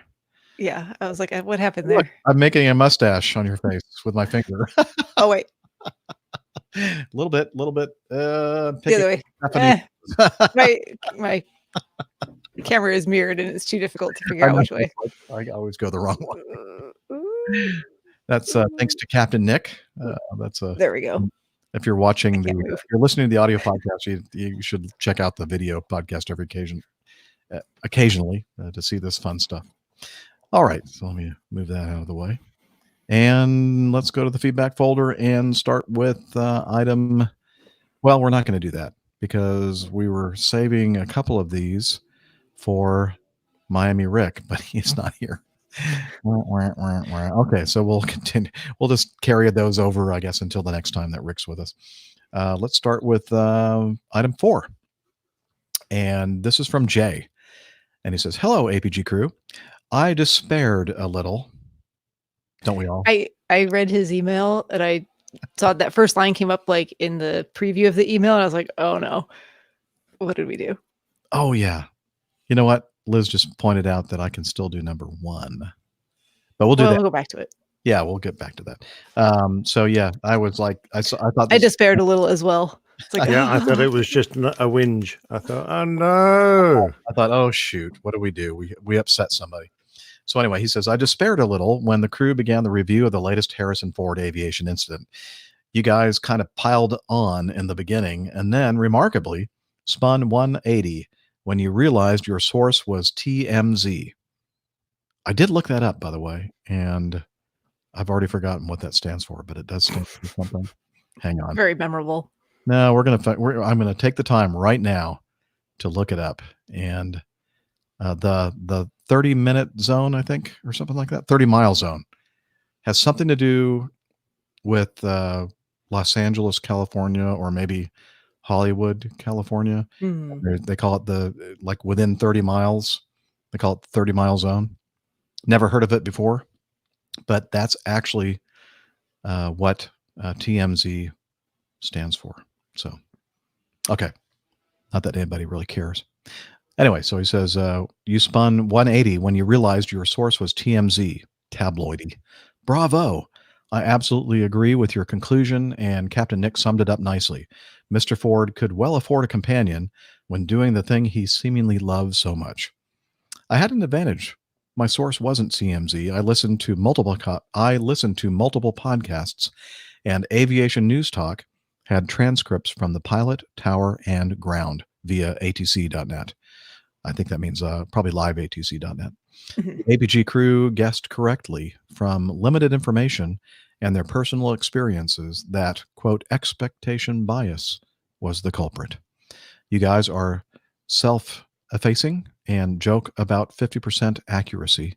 But in the end, you've won an ardent fan. And that's from Jay Roten. And they're the best kind of fans, the ardent ones. Mm-hmm. Yes. So we made it. All right. Thank you, Jay. No need to despair. Okay. Yeah, I did. I despaired as well, as all of you did when we first saw this in our email. I think, oh, what do we do wrong? Especially because it was like I had just woken up, and you know how you're like, if you have an iPhone, it lists like the emails that you've received since you've last opened your phone, and one of those was there, and you can see like just the little snippet of the beginning. I was like, good way to start the day. Like, oh no.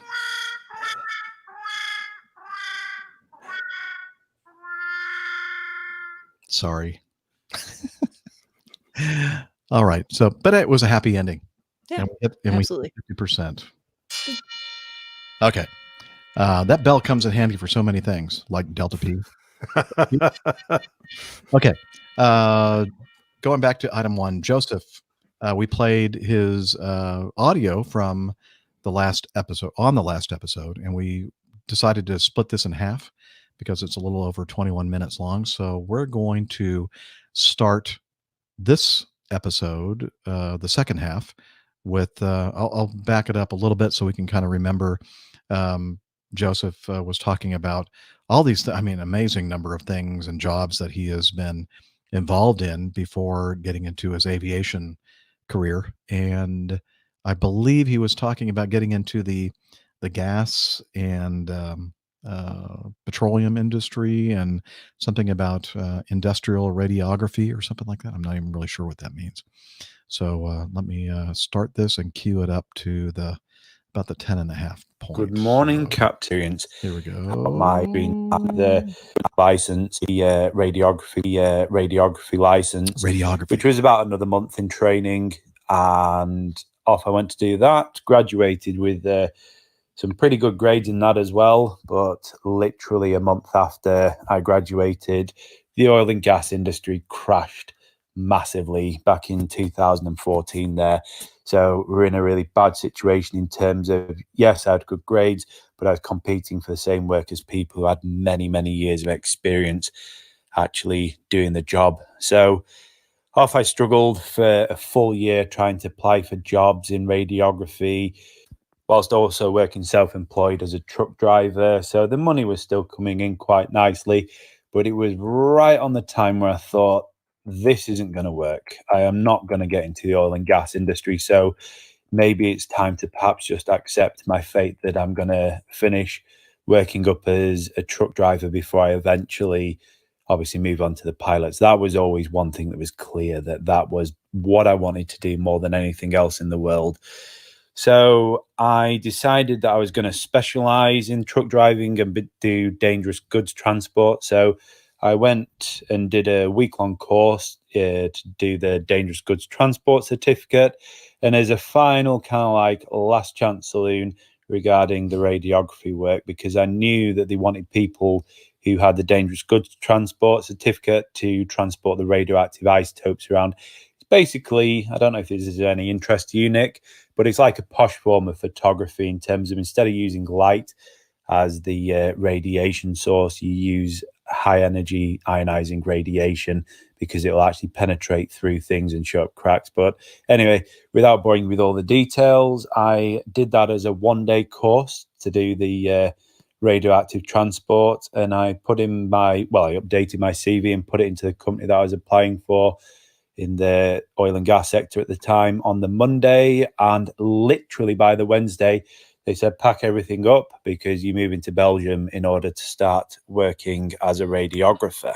So needless to say, I was absolutely elated because I knew once I got into the industry, I could, forge a good reputation for myself. And also, obviously, I had the truck driving to fall back on in the meantime. So that was like the start of the glory days, as it were. It turned out that particular job wasn't the best paid in the world, and I probably would have been better off staying with the truck driving. But eventually I got invited to a project up in Scotland back in mid-2017 now. And really, that was the beginning of the end of my working life as such, because it was paying more than enough money in order to start making some massive strides towards paying for my pilot's course. So I worked that for the remainder of 2017.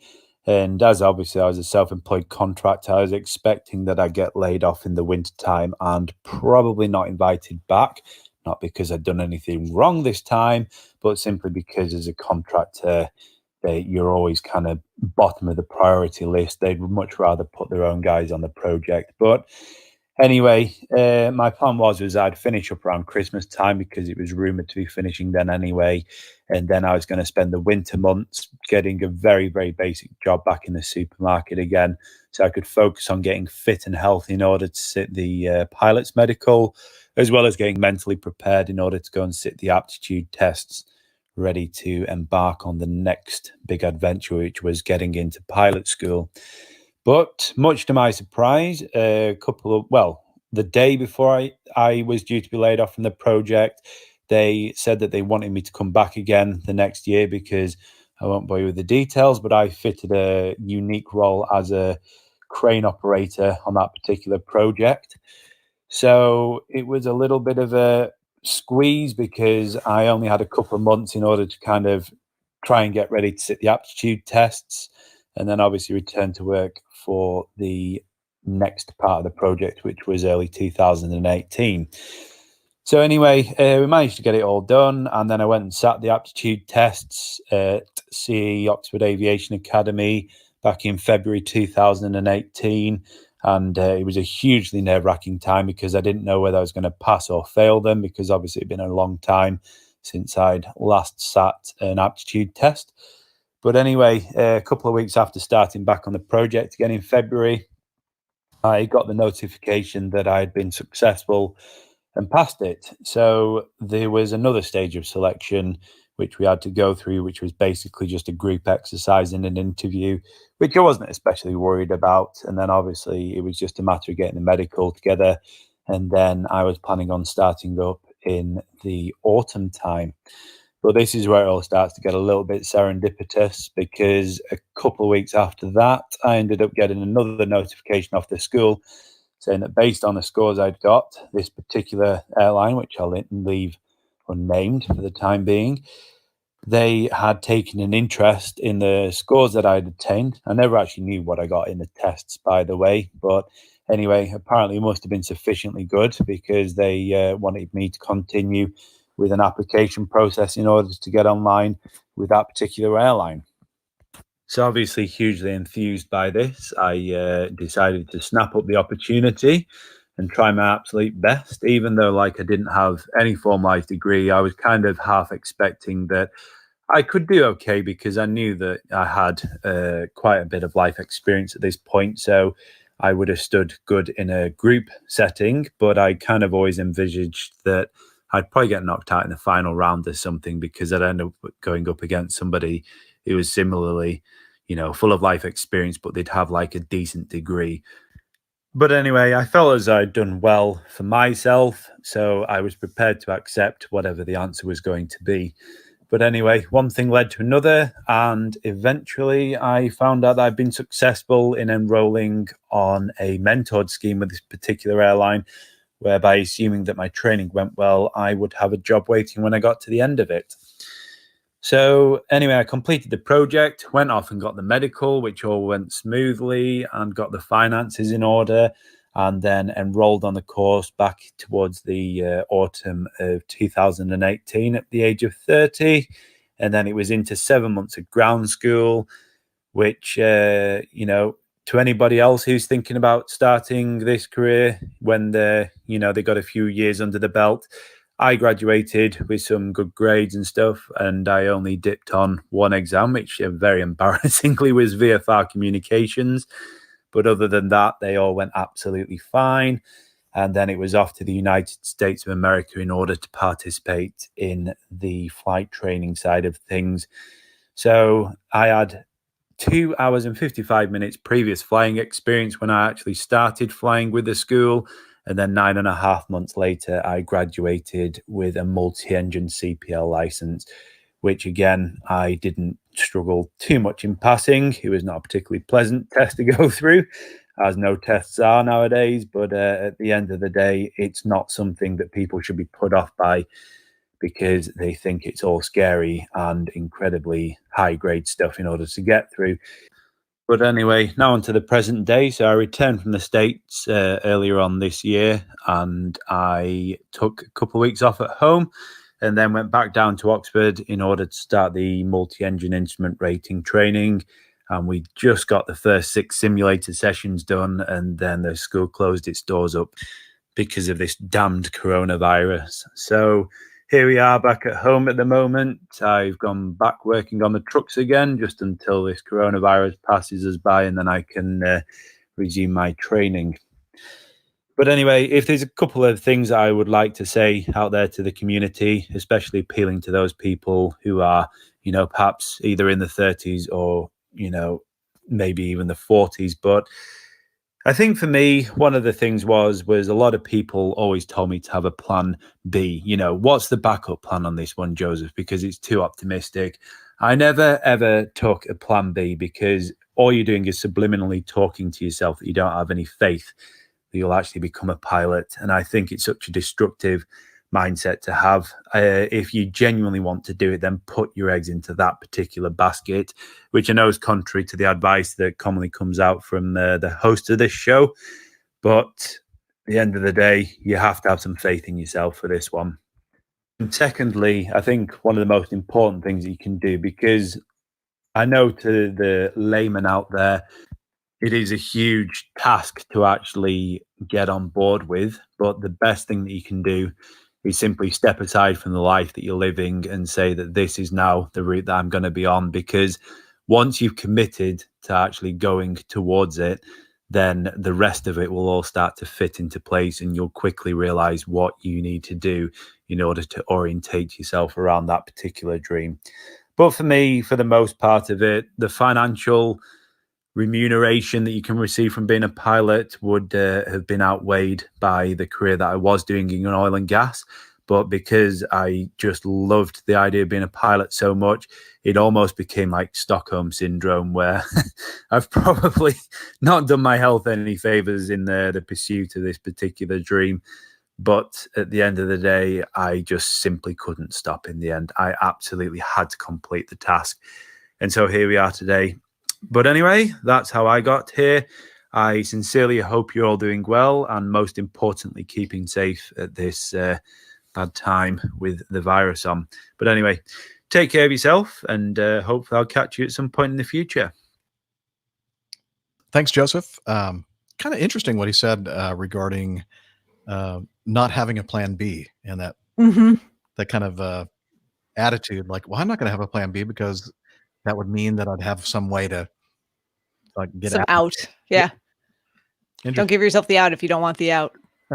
Yeah, I've no doubt he could have returned to a career, in radiography or even truck driving. But no, I admire him for his single-mindedness, and I think you need an element of that if you're going to get through, certainly in as short a time as possible. You've really got to put everything else aside and blink yourself and plow on and have absolute confidence in yourself, because nothing worse than trying to second guess your decisions all while passing all these exams and flying tests, because you just put yourself under a dreadful amount of pressure, additional pressure doing that.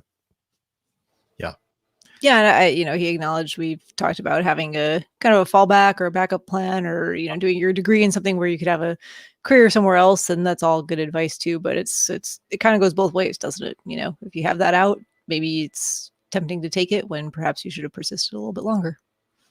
I don't know. If you want to hear the first part of his journey, that was on the last episode, I believe, part 1, and today was part 2. So thank you, Joseph, for taking the time to record that. And it's always interesting to us to hear the many different journeys, the many different doors that we all travel through and open and close to get to where we want to go. And so thank you for sharing yours.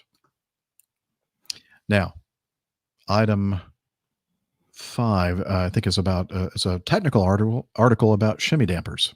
Steph, you want to take that one? No, I'm just kidding. I haven't had that much to drink. Just my one little bottle of Prosecco here for the joke. Why, a little bottle of Prosecco. Oh, well, 11%. Well, 183 milliliters. That's like 6 ounces. It's nothing. Nothing. It's fine. Yeah, but you like hardly weigh a thing, so that probably has. Yeah, and I really didn't eat lunch. Uh-oh. I did have second breakfast this morning, though. Oh, yeah, that's right. What, bananas and berries or something? Blackberries, yeah. Blackberries, nice. Okay, well, we do have some more audio feedback. So instead of doing the shimmy damper, we're going to have Gail tell us. My apologies, and thank goodness we don't have to listen to a technical article from me. It was very, very entertaining, I think. Anyway, Gail sent us some audio feedback, so here we go. Hi all, this is Gail from Germany and now Illinois. I thought I'd send in feedback on what happened in my carefully planned travel times thanks to COVID-19. I had a busy flight schedule this spring into summer as my 4-year-long project was finally almost ready to go live. I had created a perfect plan of work in Europe over 6 weeks with a vacation in the middle that saved both me and my company a ton of money in flights. I started on February 9th with a flight to Munich, and then I drove to a town outside of Linz, Austria. Before I left, I had made a joke that I might get stuck in Austria if someone sneezes, since the China travel ban had just been announced. I worked for a while, about 2 weeks, and Italy identified its first case of local transmission on February 20th in northern Italy.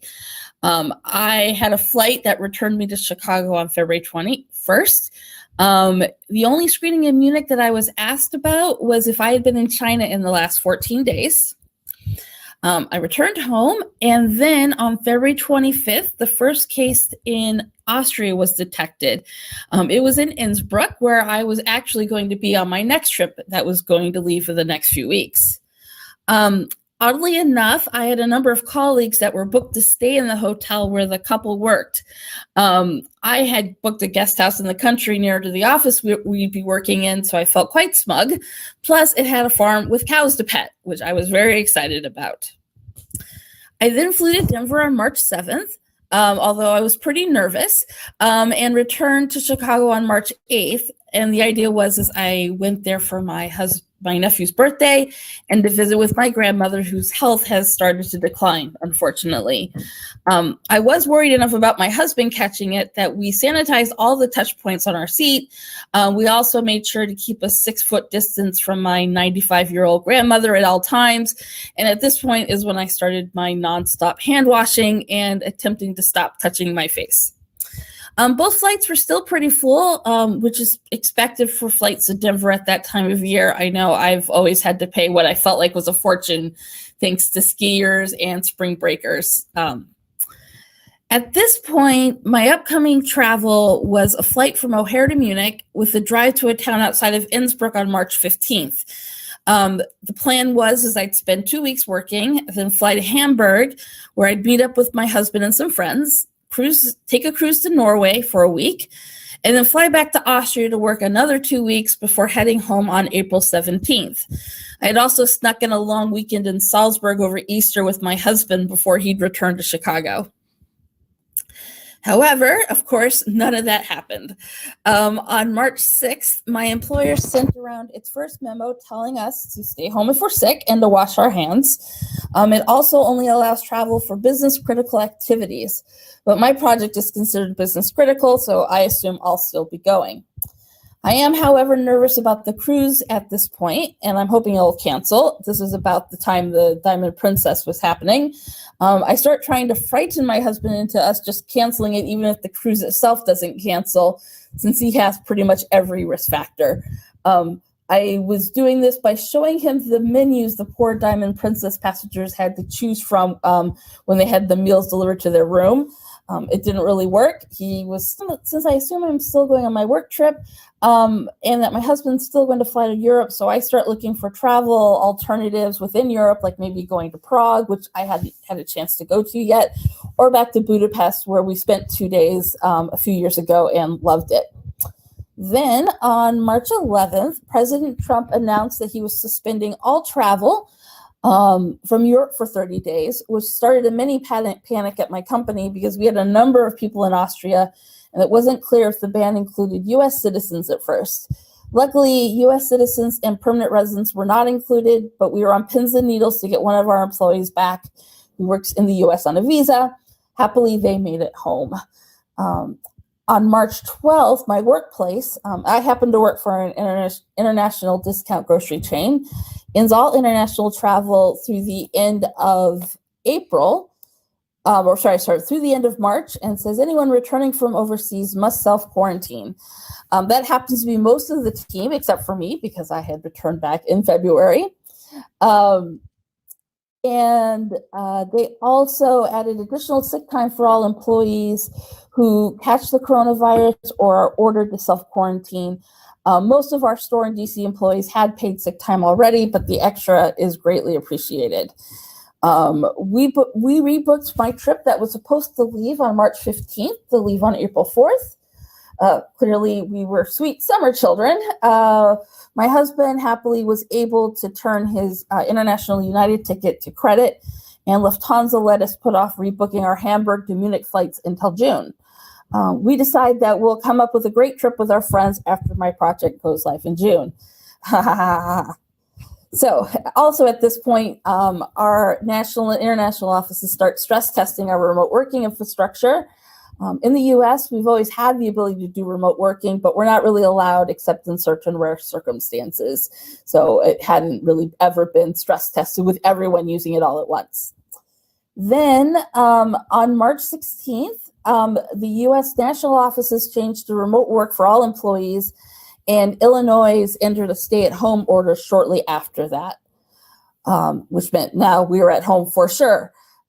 The Ada cruise to Norway finally canceled itself the following week. They kind of felt like to me they were leaving it to the last minute, which was a bit nerve-wracking because we were worried about getting, of course, if we could get any money back at all on that cruise if it went ahead and sailed. But Norway was already closing ports, so it didn't seem likely. From there, of course, my rebooked April trip was canceled, and the go-live date for my project was moved to the end of September, based on the assumption that internal travel within Europe will be allowed starting in June. In Illinois, we're under a stay-at-home order at least until the end of May. I'm in the Chicago suburbs, so whether or not we'll continue to be at home beyond that, we'll have to wait and see. Also, our store and DC employees also received a $2 an hour raise for the duration of the outbreak. They were pretty well paid compared to most grocery chains, but I know they are working incredibly hard and, of course, putting themselves at personal risk to make sure we all have enough food and cleaning supplies and everything we need. It's odd. I am technically an essential worker since I support that operation, but clearly I just stay home and take conference calls in my pajamas, as I put it. So I don't feel that essential. But to end on a high note, I think domestic air travel will bounce back much quicker than after 9/11. With 9/11, I personally cut back on flying because the new security restrictions were, well, annoying and made driving the shorter trips much more feasible. Once you included in all the extra time, you'd have to stay at the airport and the lower cost of driving. With COVID-19, we'll hopefully have a vaccine next year, which will help people feel more comfortable flying. Also, I've just really been heartened on how people and companies have adapted and worked together to find solutions. in my own company, where we're almost proud at how conservative and slow to change we are, we've been able to quickly pivot and adapt in ways that amaze all of us. And I've seen that sort of everywhere when you look at the news, when you look for the positive stories. Anyway, I hope everyone stays well or continues to get better. And of course, thank you all. And you guys have been keeping me company while I've been at home in the house now for, I think, 6 weeks. Thanks. Thank you, Gal. Great audio. And wondering what store could that be? International discount. I don't know. I don't know. Good question. Sorry. I don't know if I'm right. I don't know who's like leaf blowing or something, or. Oh yeah, I hear a little bit of that. That's not too bad though. It's really loud in my ears and very distracting. So I apologize to anyone who's hearing that in their audio. Is that your dad out there with the leaf blower? You know, it might be him. He's been doing some yard work. You can shout at him. That's the weed whacker earlier. No, it sounds like it's up the hill, and on the other side, it's not my yard. But hey, Nick, you changed locations there. Yeah, I noticed. Jeff, that city looks familiar to me. And Gail was just talking about it. Yeah, Jeff from Chicago is in the chat room, so I thought I'd make him feel at home. Oh, who's that? Oh, Jeff Gebhardt. Hello from Chicago. And Gail's in the suburbs, right? Yeah, that's right. Yeah, and that's where we Nick and I rented the RV. What was the name of the place that we got? It was in the south side of Chicago. Were you in Molina or Mokina? Mokina. Something. Feedback. Whoever did that. Hello. Where'd that come from? I think Nick's been playing around with. No, that wasn't me. Definitely not you. Yeah, not that anything is changing in your on your screen. Anyway, okay.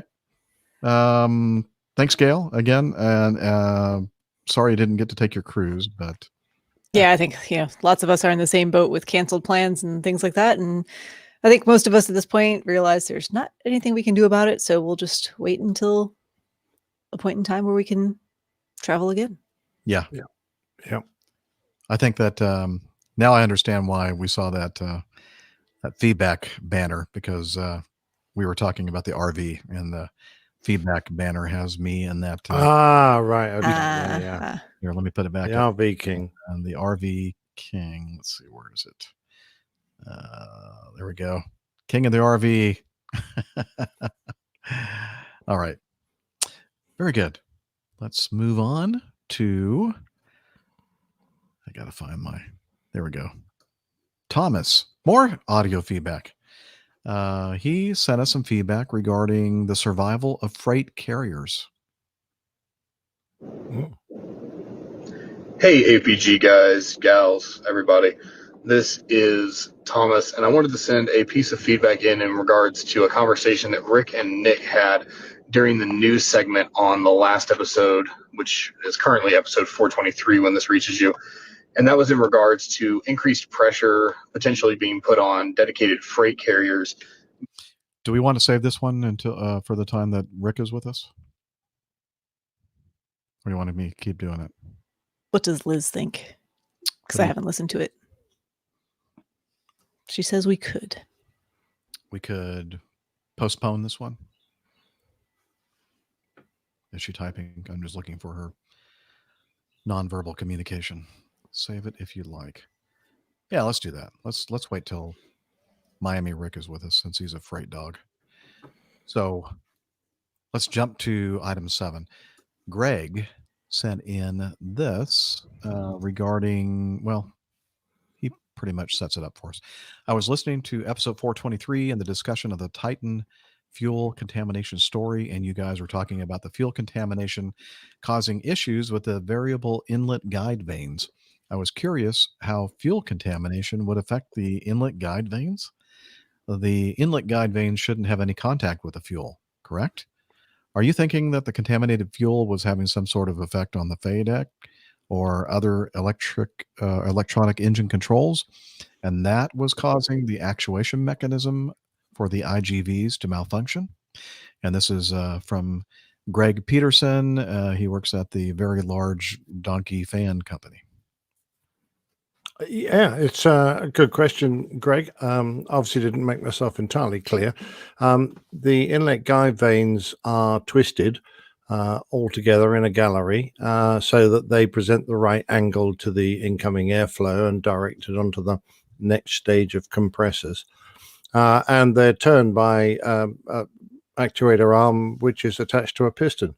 That piston is powered by fuel. So, fuel's a handy liquid to have around an engine. There's plenty of it around.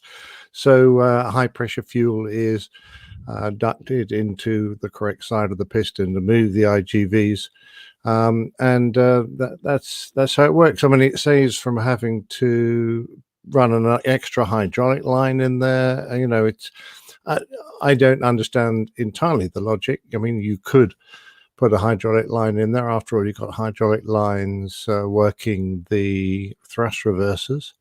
But the engine manufacturers whose design this is have, generally speaking, used high pressure fuel. It's there, it's handy, it's a liquid, it's no big deal. So there you go. And obviously, if you've got tank contaminants in the fuel and the fuel becomes sticky, then those pistons will obviously cease to move. And that was the problem with both this. We think this is the problem with this particular incident you're referring to, and also the Hong Kong A330 that I covered in a plane tale a while back, had a similar problem of fuel contamination. And the good I'm sorry. I just say I hope that answers the question. The good thing is that fuel is not flammable. Wait a minute. Unlike hydraulic fuel, hydraulic oil, which is, of course, that's flammable too. Yes, all those liquids go into that engine are probably flammable. Yeah. So, actually, fuel isn't flammable; it's inflammable. Ah, okay. There That means. Hmm. You can put some stuff next to it, and it might catch on fire too. Yeah, you could probably catch it on fire. Actually, aviation fuel's pretty hard to catch alight unless you aerosol it. Yeah. So I remember being down the fire section, and we're all messing about with various fire extinguishers, and the guy had a big pan of aviation fuel there, and he's using blow torches and all sorts of things. And he says, you see all these films, and a guy lights a cigarette and just throws a cigarette down, and that sets light to the world. He said, this stuff is really hard to set light to. It's like water. Exactly right. Yeah. Cigarette right out. But if you aerosol it, as happens in an accident, and it turns into a vapor cloud, then that will go woof, just like a dog. Just like it. Yeah. All right, very good. So yeah, that was all news to me. I didn't realize that that kind of technology existed for the variable inlet guide vanes. You don't have them on your airplane, do you? Shut up. I mean, they're shoveling coal still. Yeah. Yeah. We're still working with steam. Yeah. Okay. You just got a big cold chute. That, by the way, may have been what we saw on the side of that A400, the coal. Oh yeah, that could have been where they bring the sacks and tip the coal in. Exactly. All right. Item 8. Christian says, hey, gang, when they told, okay, so it's a follow-up on the incident, the Delta 757 in the Portugal. In the Azores. Azores, yeah, their archipelago. I think it's an archipelago. Anyway, a group of islands out there owned by the Portuguese. And I'm just trying to remember exactly where it was, what the actual island name is. And I can't remember it. But anyway, it doesn't matter. It's not important. Ponta Delgada? That's it. Thank you. It's in the article. Okay. When they told passengers to buckle up, this is probably not what they had in mind. Portuguese investigators have determined that the first officer's failure to control the derotation of a Delta Airlines Boeing 757-200 resulted in a heavy nose gear impact severe enough to buckle the fuselage. And then he refers to the article on flightglobal.com. And again, this is Christian Bass from Richmond Hill, Ontario, not too far from where our control room is in Toronto. Liz Piper. Anyway, So the aircraft arriving in the Azores from New York JFK on the 18th of August last year touched down normally with its main landing gear on, here we go, Ponta Delgada's runway 12. Portuguese Accident Investigation Authority, GPIAAF,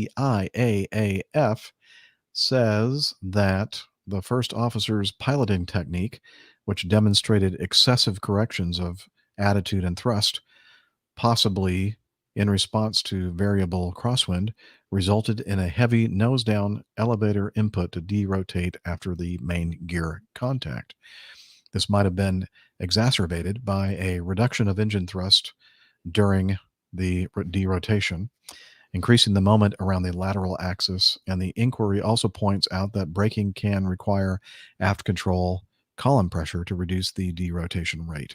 The flight data recordings indicate a 1.53 G main gear contact, followed by a nose gear impact of 1.88 G. So that's quite an excessive force on the.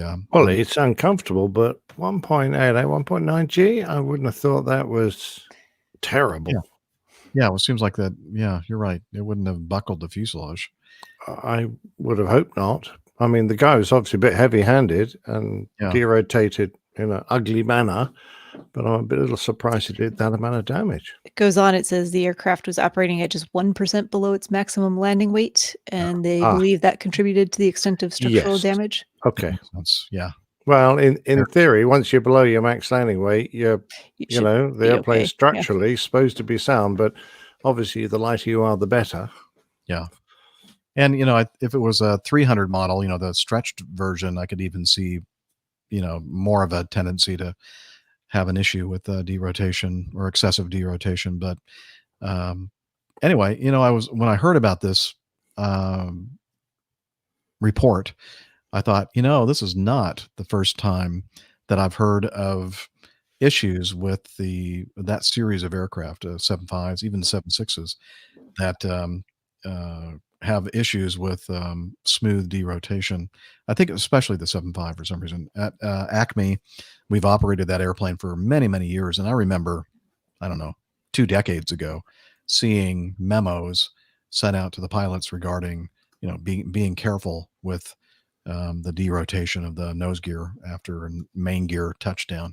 And I did a little research, found an article, newsletter, a Boeing newsletter article on preventing hard nose gear touchdowns. And this is from 2002. So this has been an issue for many, many years. Yeah. And actually, Rick talked about it not too long ago with the 7.6, with regards to the 7.6 anyway. Yeah. And how it's easier, I guess, to have that hard nose gear touchdown because of some of the characteristics of how the aircraft lands.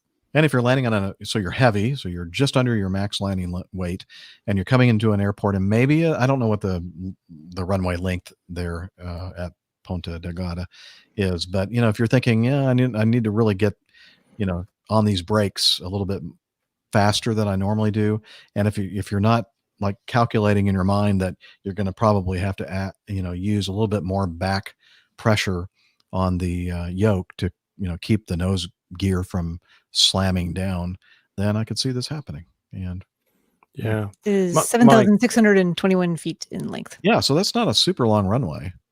No, so you'd probably, you think in your mind you might want to derotate quickly, get all the wheels on, but in fact, while the nose wheel is off, you've got more weight on the main gear, and your brakes are actually more effective. Once your nose wheel down, you're spreading that weight out, and there's no brakes on the nose gear. So, and you're quite right, Jeff, have to be careful. As soon as you start braking, the nose is going to start thundering down, particularly if you're braking hard, and you have to actively apply, certainly in the Airbus, apply back pressure to stop it banging on. But other aircraft, behave differently. Mike Blackburn asks, I believe in this particular aircraft, you allow the nose to come down, but you never go past the neutral position. So you should never need forward pressure on the control column to derotate. So it's just a relaxing of the back pressure normally. I'm assuming, and this guy actually went well past the neutral and actually went into forward pressure. So he actually actively pushed the nose down, which does not sound like the correct technique. Yeah, they have the graph there showing the actual control input, and I'm looking at it going, whoa, yeah, it's not good. Good. Oh, well, thank you, Christian, for sending us the article regarding. Yeah, Mike also mentions that you really need to get the nose wheel down before you lose elevator effectiveness, because obviously as you slow, when the nose starts dropping, you've got no way of cushioning that impact if you've run out of airspeed. So it's just going to fall. You're that's not good. Yeah. Yeah, you need to do it while you still have the effectiveness of the elevator. That's for sure. All right, David. This is an interesting one. Hi, APG crew. Firstly, thanks to all of you for the wonderful show. Although it's truly fantastic, I do have an ever-increasing problem. I've started listening live to the YouTube shows, which means there's no new show left to listen to on my daily exercise rounds. I only have 30-odd spare old shows of APG left, and they get used up once every 2 days. I can't expect the Plane Safety Podcast to pick up the slack, as new episodes of Pips, also a great show, sorry to admit that, are as rare as a solar eclipse. Ooh. Ouch. Burn. He's been a little better recently. A little more prolific now that he, is at home more often. Anyway, perhaps Dr. Steph can make a remote diagnosis of APG syndrome and suggest a management plan. Yes, you definitely have APG syndrome. And have you listened to all of the Catholic pilot episodes? Yeah, you don't want to do that. And you know what? A lot of people don't realize. I think now on Apple Podcasts or whatever our RSS feed. So wherever you're downloading the podcast, it's not going all the way back to episode number 1 because there just is not enough room on the RSS feed to handle all the stuff. So I think it stops at around 100-ish.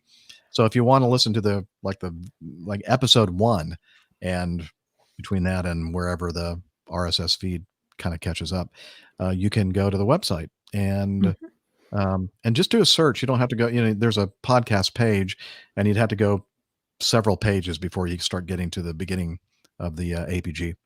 You can just do a search. So just put in APG 001 or APG 002, and that way it'll take you right to it. Should we also suggest some other fantastic aviation podcasts? No, we should definitely not do that. No, yeah, sure. Go ahead. There are plenty of other ones out there. You're aware of Plane Safety Podcast, so presumably also Plane Talking UK. Oh my gosh, podcasting. I can't name them all because I'm gonna leave them all out. So Airplane Geeks, Podcasting on a Plane, Fighter Pilot Podcast. You could listen to Aviation News, Talk News. Oh my gosh, Max Trescott. We mentioned his earlier. Someone wrote into Opposing Bases. Opposing Bases. Oh, don't worry about that one. I just got a new goodie from them, a new Yeti tumbler. So I know, very nice. Flying in Life. Flying in Life. Fast jet performance isn't bad. Yeah, you should have plenty of content to get you through your exercise routine, unless you're in the gym as often as myself or, God forbid, Miami Rick. Houston, we have a podcast. Houston, we have a podcast. That's a nice thing, though, isn't it? That's a NASA thing. Yeah, that's very good. It's not even. Just kidding. I'm sure. Many, many more. Well, they fly. They get airborne. Yeah. Okay. Oh, lots of good stuff out there, David, to help you out. I know it's not the APG, granted. I mean, obviously, listen to us first. Yeah, of course. But if you're you caught can up, go back and listen to Extra Plane Tales. If you listen to 9, that's the equivalent of 1 show. Yeah, but it's well worth listening to them again. So yeah, check out and subscribe to the Plane Tales podcast. Anyway, down to my questions. I don't know whether any of you have seen the new Netflix show Into the Night. I have not. It's set on an aircraft, looks like an A320, that must continually evade daylight. Everyone dies in the sunshine for reasons I'm not altogether clear about. Vampires. Just pull the window blinds down. And maybe is it the airplane can't get into the sun either? I don't Was know. it made? Is it Icarus? Is it made of wax or what? I don't know. He says, I guess they don't go. They don't really elaborate too much about that little minor technical point. That's not important. No. Main premise of the show. Details not important. Leaving aside the show's obvious problems, shots of a metropolis below when they're supposed to be flying over the Pacific Ocean. Oops. It's a great fun. Or it is great fun. If you were in the scenario, how would you handle it? What would be the best route and plan to continually avoid sunshine? And what would be your choice of aircraft? Perhaps we should follow the series premise and say it has to be a narrow body. Oh, no. You need something with decent range. Otherwise, you have to keep stopping and refueling. And every time you stop, the sun's going to start, catching up. It could be like an Airbus 321 LR or something. They have pretty good range. Okay. Well, you obviously got to fly east, haven't you? Because you got to, having got into the dark, you want to stay there. And if you fly west, you'll fly towards the sun. Yeah, but you're not going to outrun that. Yeah, I know. Yes, you can. If you fly near the so pole. don't fly that fast. If you fly near the pole, you can get the. But if you're flying east, you're going to fly into the sunrise. So fly east. Okay. Fly west. I mean, not east. Fly west. Yeah. Fly Which west. way's the sun? And then just take off, at night. Yeah. And fly west. And just don't fly too fast. No, you could always fly north and south to make sure that you're always within, Don't fly near the equator because it moves down fast there. Mm-hmm. If you fly up near one of the poles, preferably the pole, if winter. If it's winter, the South Pole. If it's summer, the North. No, other way around. God, I'm not having a bad night. It's all right. Those apps for your iPhone so that you can see like the little shadow of where it's sun and dark, right? And then just follow that. If it's Northern Hemisphere winter, you want to fly near the North Pole. And you just pick your latitude where you can fly at the same speed of the Earth's rotation. Yeah. And that's pretty simple. It's like what, 17,000 miles per hour or something like that? Or that's to be in orbit. So it must be. You don't want to do that. The problem with this short range airplane is that if you fly up there and over Greenland or whatever, then where are you going to land to refuel? Or are you going to have air-to-air refueling or something? Mm-hmm. So you've got to fly. Not too many narrow body passenger jets have. Listen, we can take care of all of this with the magic of film and television and just not address it. Yeah. Good point. You can just cut to commercial or to the next episode. It's like when you say, when do these people use the bathroom?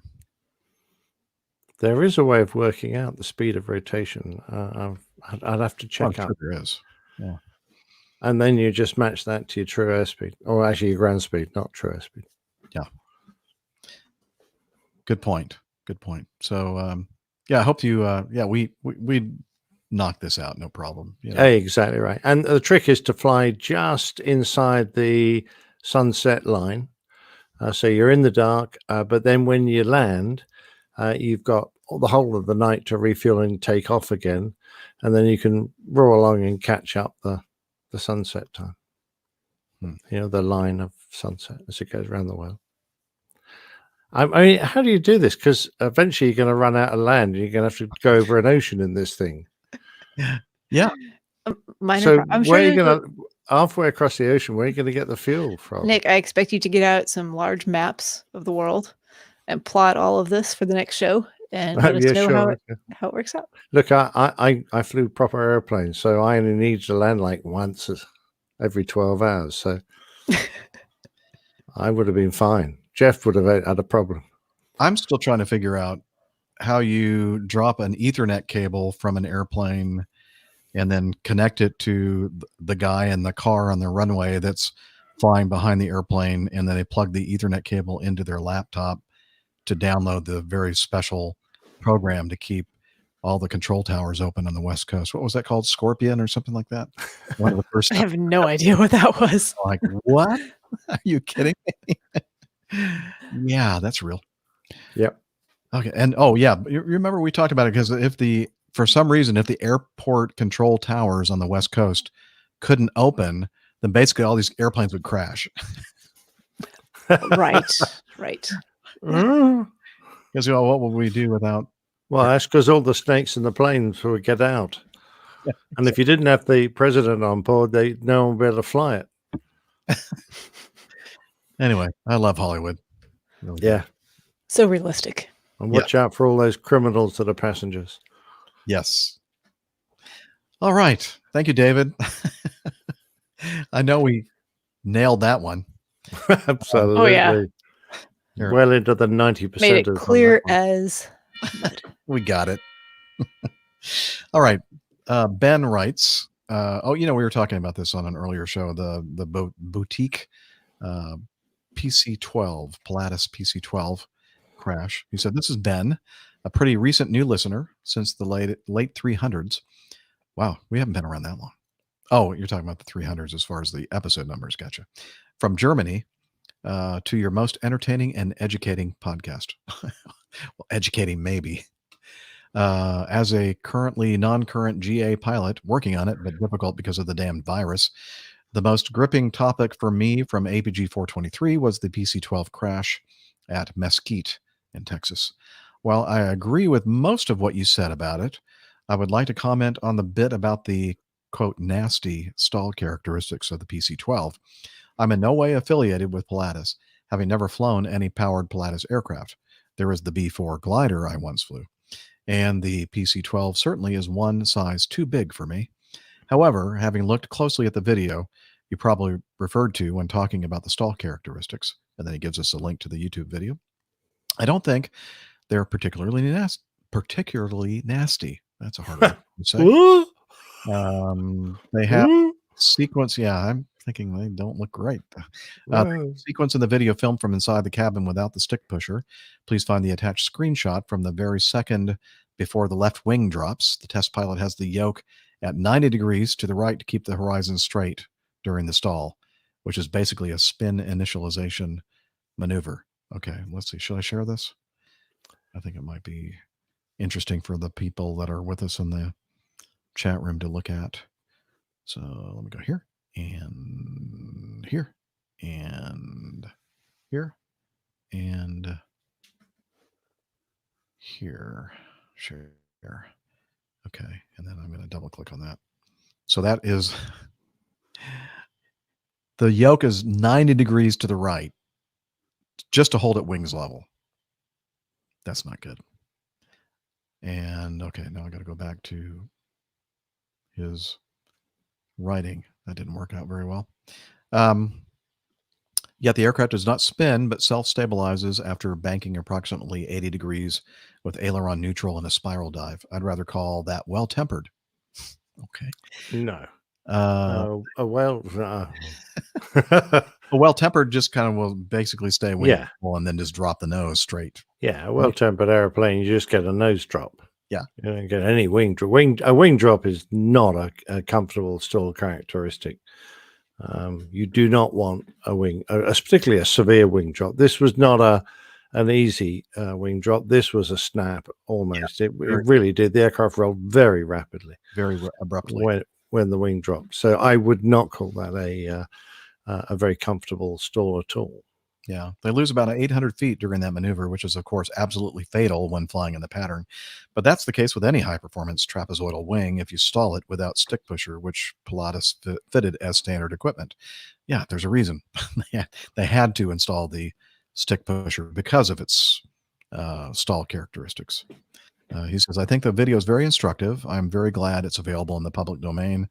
And I don't think the reputation of the aircraft should suffer because it is, or because of it, I guess.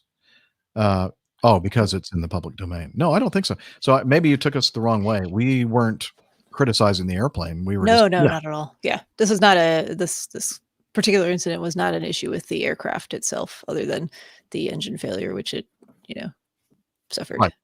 We were just mentioning the stick pusher aspect of the thing that occurred at the very end before he, Yeah, if the pilot hadn't got himself into that position, so slow speed, he wouldn't have entered the stall regime. The stick pusher wouldn't have activated. and he wouldn't have crashed. So the fact that there's a stick pusher means to me that it probably hasn't got benign stall characteristics. Right. The fact that the aircraft crashed had nothing to do with the fact that it had a stick pusher. It had to do with the fact that the pilot ran out of height and airspeed. Yeah. That's a great airplane. It really is. I mean, we've never said anything bad about it at all. In fact, what was the name of the lady, the Colorado weather meteorologist, TV meteorologist that, and her name is the same as the famous, I can't think of her name now, Amelia Earhart. But she's named for Amelia Earhart, and she a around the world flight, and she chose the PC-12 to do it. So it's a very, very good airplane. So didn't mean to disparage it at all. I don't think we did. It's just that it does. Even the company, I think itself says or admits that its stall characteristics are not the best.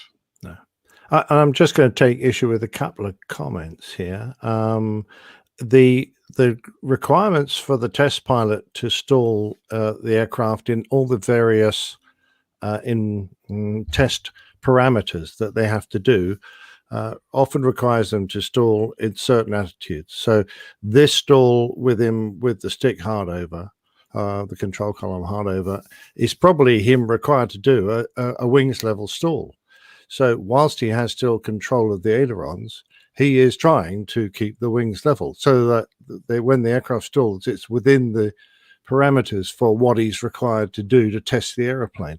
So I don't criticize. I think the pilot should be criticized for using aileron. And after all, any airplane that is worth its salt will still have some aileron control right up to and even after the stall.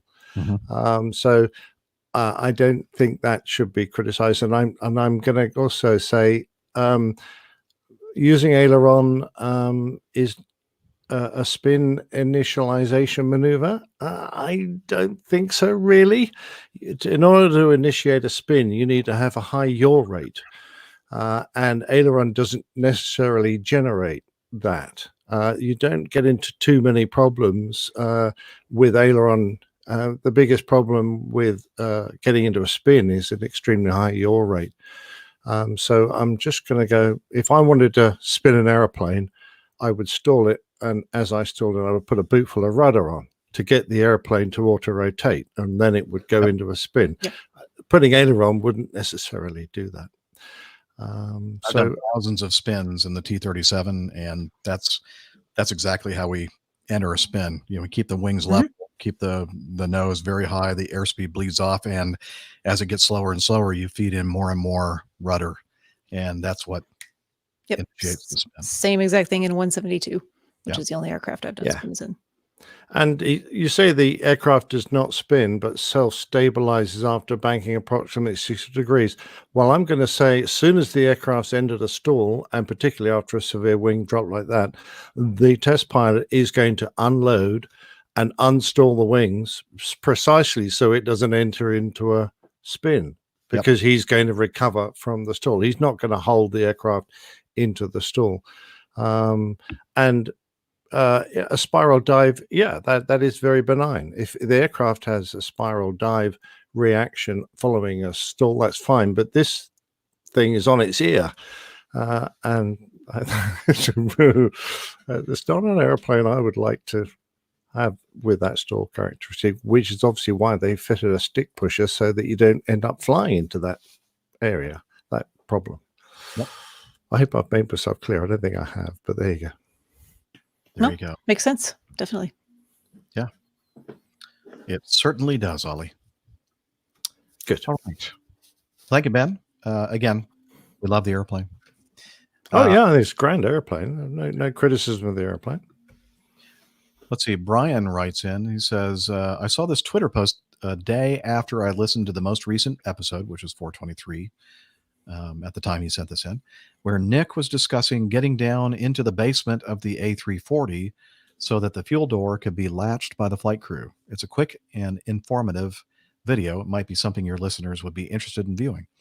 And so we'll put the link in the video in the show notes. We're not going to play it here, But it's very interesting. We were talking about that incident many, many years ago when Northwest Airlines was still operating. It was Kennedy Steve at JFK, and the was it a Swiss Lufthansa? I think. Lufthansa, I'm sorry. They sounded German. Yeah, you're right. It was Lufthansa, and they were in an A340, and they wanted to take themselves out of the takeoff sequence so that they could take care of a fuel panel that had opened up or had never been closed. And so Nick was told us about this E&E compartment and how you access it and everything else. And the name of this video is A340 Basement, and it takes you first-person view of how you get down there behind the captain's seat, and the person walks around the entire area down there and then back up through the hole. So it's very you can see the ladder that goes down. By the way, I think I said that the avionics hatch opens outwards. It doesn't. It opens inwards. It's a plug type hatch. So apologies for that. But you can see all that, and you can also at one moment see the door where you access the forward cargo hold. So that's if you're a clever bloke and you've got lots of gold bullion in the forward cargo hold, that's how you sneak in there and pinch a gold bar, put it in your pocket, and then you won't have to worry about your pension anymore. Speaking from experience, huh? Oh. How do you think he's retired so comfortably? I don't know where that bar went. No idea. What? So, what if you had like an exotic car down there, Nick? Yes, you could. You could get into the exotic car, and you could play around with it, and you might even lock yourself in it by accident and not be able to get out again, which is rumored to have happened to one captain who decided that this, I don't know what it was, Lamborghini or something, would be a grand to get into, and climbed in, and he decided to take some pictures of himself in there, and then he closed the door and take some pictures, and without him realizing, he managed to lock himself in the car, and he had no keys, and the security system prevented him from the car security system prevented him from getting out again, and he was stuck. He was absolutely stuck in this. Just honk the horn a bunch. Well, help! The other guy couldn't really leave the flight deck. I don't know how many there were on board, quite honestly. This is an oft-told, but the details always seem to change every time I hear murky. this story. Yeah, all a bit murky. So I don't know if it's true or not, but I can imagine it happening. It would be very amusing. Well, not really. I mean, after the fact, definitely. Yeah, it would be very career ending. Yes. Oh man, that's funny. Yeah. All right. Thank you, Brian, for giving us that link, and we'll have that in the show notes for you all to watch. It was very interesting, not entertaining, but informative. Very much unlike the show. All right. Jeff writes in. Jeff with a G. Hi, everyone. Was listening to your latest show and heard about the virtual racing you've been enjoying. We were talking about iRacing and Formula One racing game. I've discovered some real racing just perfect for these times.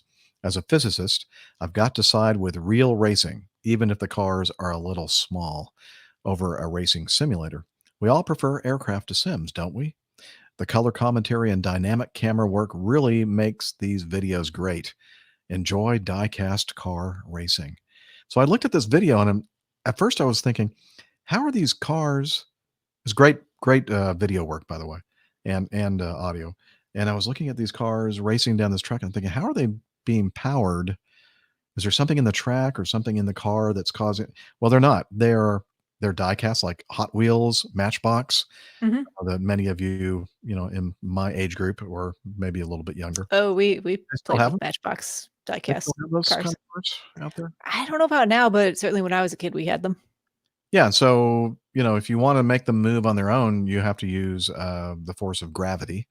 And so if you have a track, then of course you start them at a higher level, and then the gravity is what makes them go. I remember I had a Hot Wheels track. I think it had a big loop in it, which was pretty cool. But this is a real thing. I mean, it's amazing. I looked at several of these videos of these die-cast cars, but not a lot of control. You just basically let go of the car, and that's pretty much it. Or you put them against this little stop and then push a button and then the gate opens and then they're on their own, kind of Like the Pinewood Derby. Exactly. That's what I was going to say. Very much like Pinewood Derby. But very interesting production values on these videos. The thing that made this for me was the commentary. The two guys commentating on this were absolutely hilarious. They really were. That's very good. So please check that out. We'll put that YouTube link in the show notes. And thank you, Dr. Jeff, our physicist, one of many.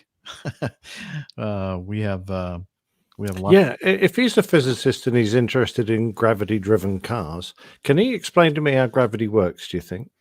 I think he could recite Newton's laws for you. Probably. Well, yeah, it's not quite the same, but I mean, are there waves? I mean, how does this force that keeps us on the Earth transmitted? I mean, that's what I want to know. Well, we know, I personally know, because a couple of us have met him in person.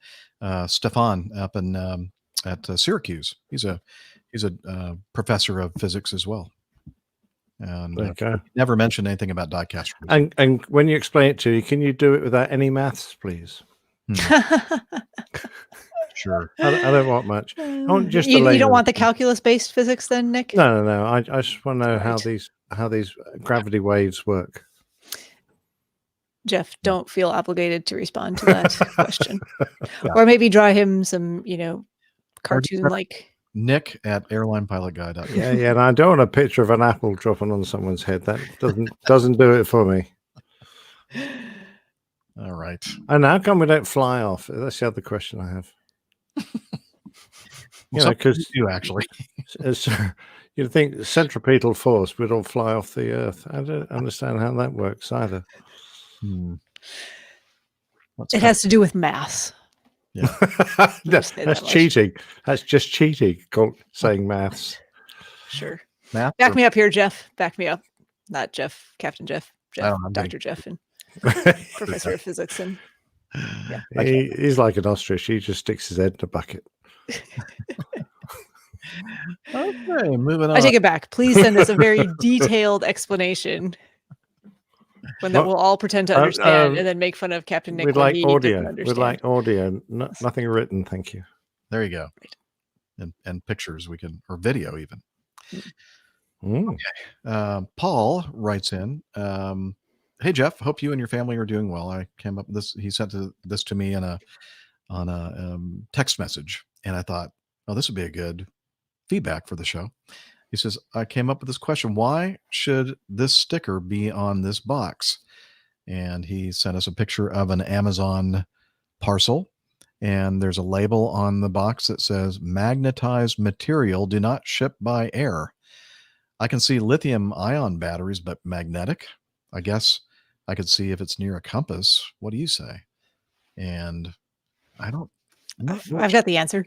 You do? Okay. I do. So because of their ability to interfere with navigation and electronic equipment on planes, many industrial magnets, magnetic assemblies, and strong rare earth magnets cannot be shipped via air. They are classified as dangerous goods if not properly packed to block their magnetism. And additionally, many carriers will not accept magnets for air shipments. So they can be properly packaged. For carriage by aircraft, any package which has a magnetic field of more than 0.0052 Gauss, which I think is 1/10,000th of a Tesla, if I remember right, measured at 15, cannot have, so it has to be less than that as measured from 15 feet from any surface of the package. And it has to be secured in such a way that whatever the object is not going to move around and potentially shift that during transport. If the maximum field strength observed at 7 feet is less than 0.002 Gauss, it is not restricted. So there you go. I was going to say the same thing. Those are IATA rules and the FAA. I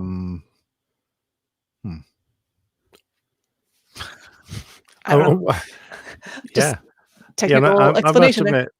I must admit, we used to have no restrictions at all about carrying magnetic material, and now I'm wondering whether that was right or not. Okay, really? But obviously, they're talking about the not very magnetic material, unlike some things. No, they're which- talking about industrial magnets, Yeah. various magnetic assemblies. What Paul is ordering, what he's going to use, because he works at a nuclear what- power plant. I mean, I'm assuming that since not many aircraft have got magnetic sensors anywhere near the cargo bays, you're pretty safe from that. I'm thinking if you can induce electrical currents through magnets in the wiring around, but if it's not moving, then how does that work? I'm just scratching my head, going, okay, fair enough. But I don't really see what exactly the problem is. I suppose it might be a problem for the cabin crew because they've got those big trolleys, and if they went over the magnet halfway down the aisle, the trolley would stop, and Or they like wouldn't flip be able to over push and all the it. drinks would go everywhere. Yeah, that would be. Imagine if dreadful, it had wouldn't like the opposite polarity, it would like push it up towards the ceiling. Now you're being silly. What? Me? Never. Yeah. Uh-uh. No, I'm just trying to imagine when they've got to secure the cabin for landing. They get down there and can't move the trolley. It ain't Well, going. it sounds secured then. Yeah. I'll do the problem. Cabin Good secured. point. Good point. Well, that's good. Well made. Wow, That's why you're a doctor. This show, Gravity and Magnetism. It's very sciencey. Very. Shame we're not. Yes. I think we have about 20 minutes remaining, so we can keep going. Let's do this. Number 14. Jeffrey, not Dr. Jeffrey, but just Jeffrey. I've attached an article which talks about a Qatar Airways pilot who's lost their job and was then given a massive training bill. I didn't have any particular question. I just wanted to hear your thoughts on the subject. If any of you fine folks are ever in Grand Rapids, I was supposed to be, but I guess I'm not going to be.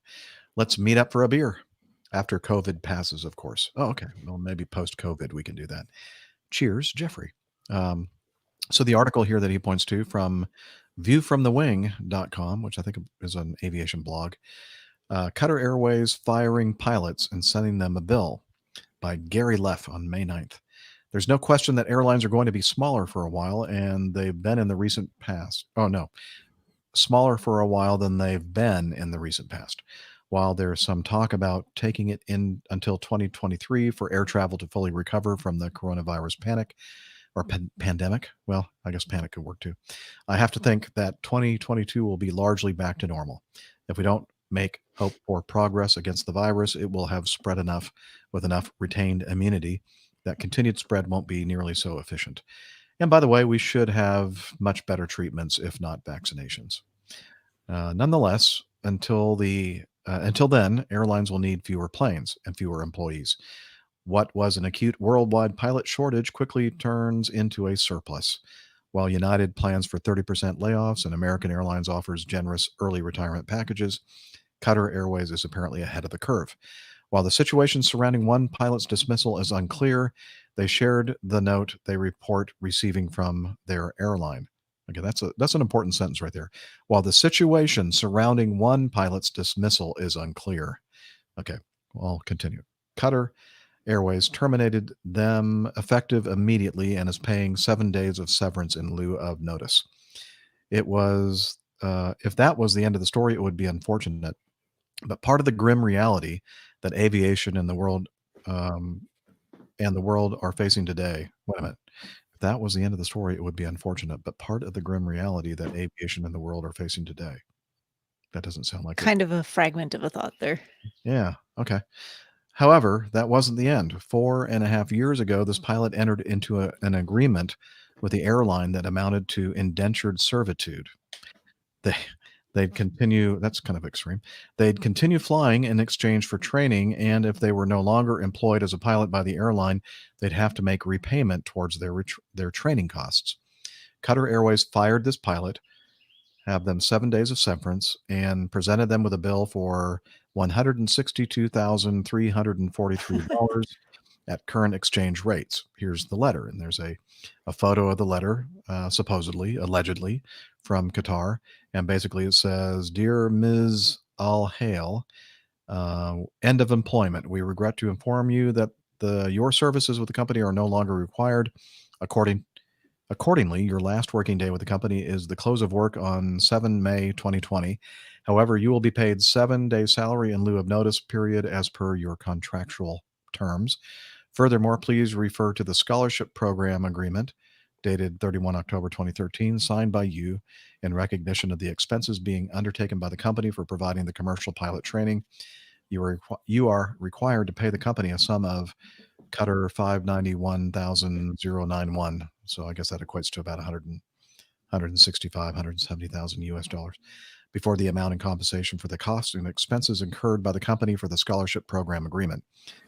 We take this opportunity to remind you that you remain subject to certain obligations under the company's rules and regulations following your ending of employment.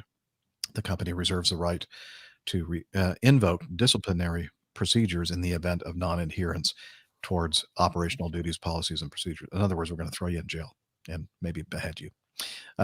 Just kidding. That's my own comment. Kindly arrange to complete the enclosed clearance on your last working day and submit to HR separation section without any delay for the settlement of your final dues. Okay, so basically, this is not unusual. There are a lot of airlines out there that when you're hired by them, you sign an agreement, a contract that basically says that if for whatever reason you can't fulfill, the obligation of flying a certain time for them, then you kind of have to pay back the money that they've spent on your training. So this contract sounds a little odd, though, because the airline can have it both ways. It's not that the employee was terminated for cause or has left voluntarily and they need their funds repaid. They're actually letting the employee go because of staffing requirements.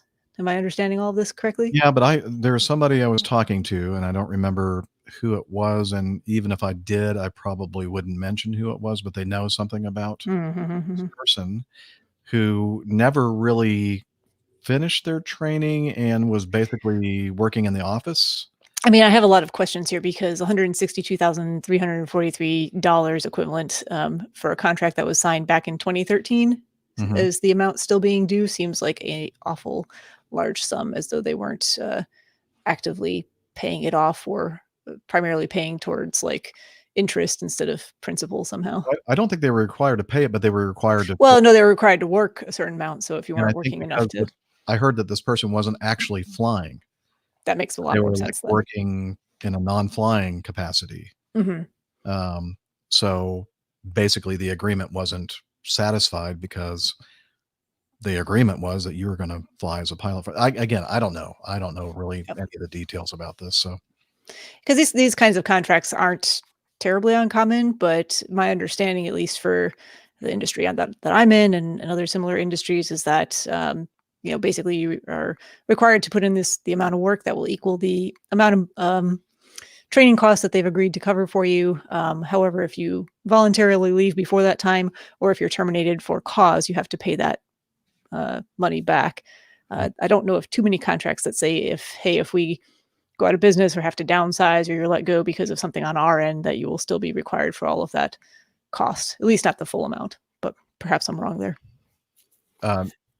John in our chat room says there are questions about this and that they were let go for a cause. And then that makes a whole lot more sense. Yeah. I think there's more to this story than I think there's some holes here, but we're hearing. You would think normally this sounds like the complete cost of all training. Normally this sum would reduce as you're with the company over the years, and if this person was no longer being trained or had failed and given another job, then I'm not too sure what the situation was there. I'm and the fact this is a one-off. I've heard of people who fail their training and then are presented a training bill because they failed to make the mark. And it's one of the things you have to be really careful of when you enter into one of these contracts with the company, to find out what the penalties are if you don't make the grade, or if your life situation changes, you need to pull out. what you're due, as well as contracts which, having achieved your position, that prevent you from leaving that company for a set period. Otherwise, you then have to pay money back because you're working there, and part of your wage is often offset to cover your training costs. So if you leave and move to another company, you've got all the qualifications, and you'll be paid at the full rate for them. So there's a temptation to do that.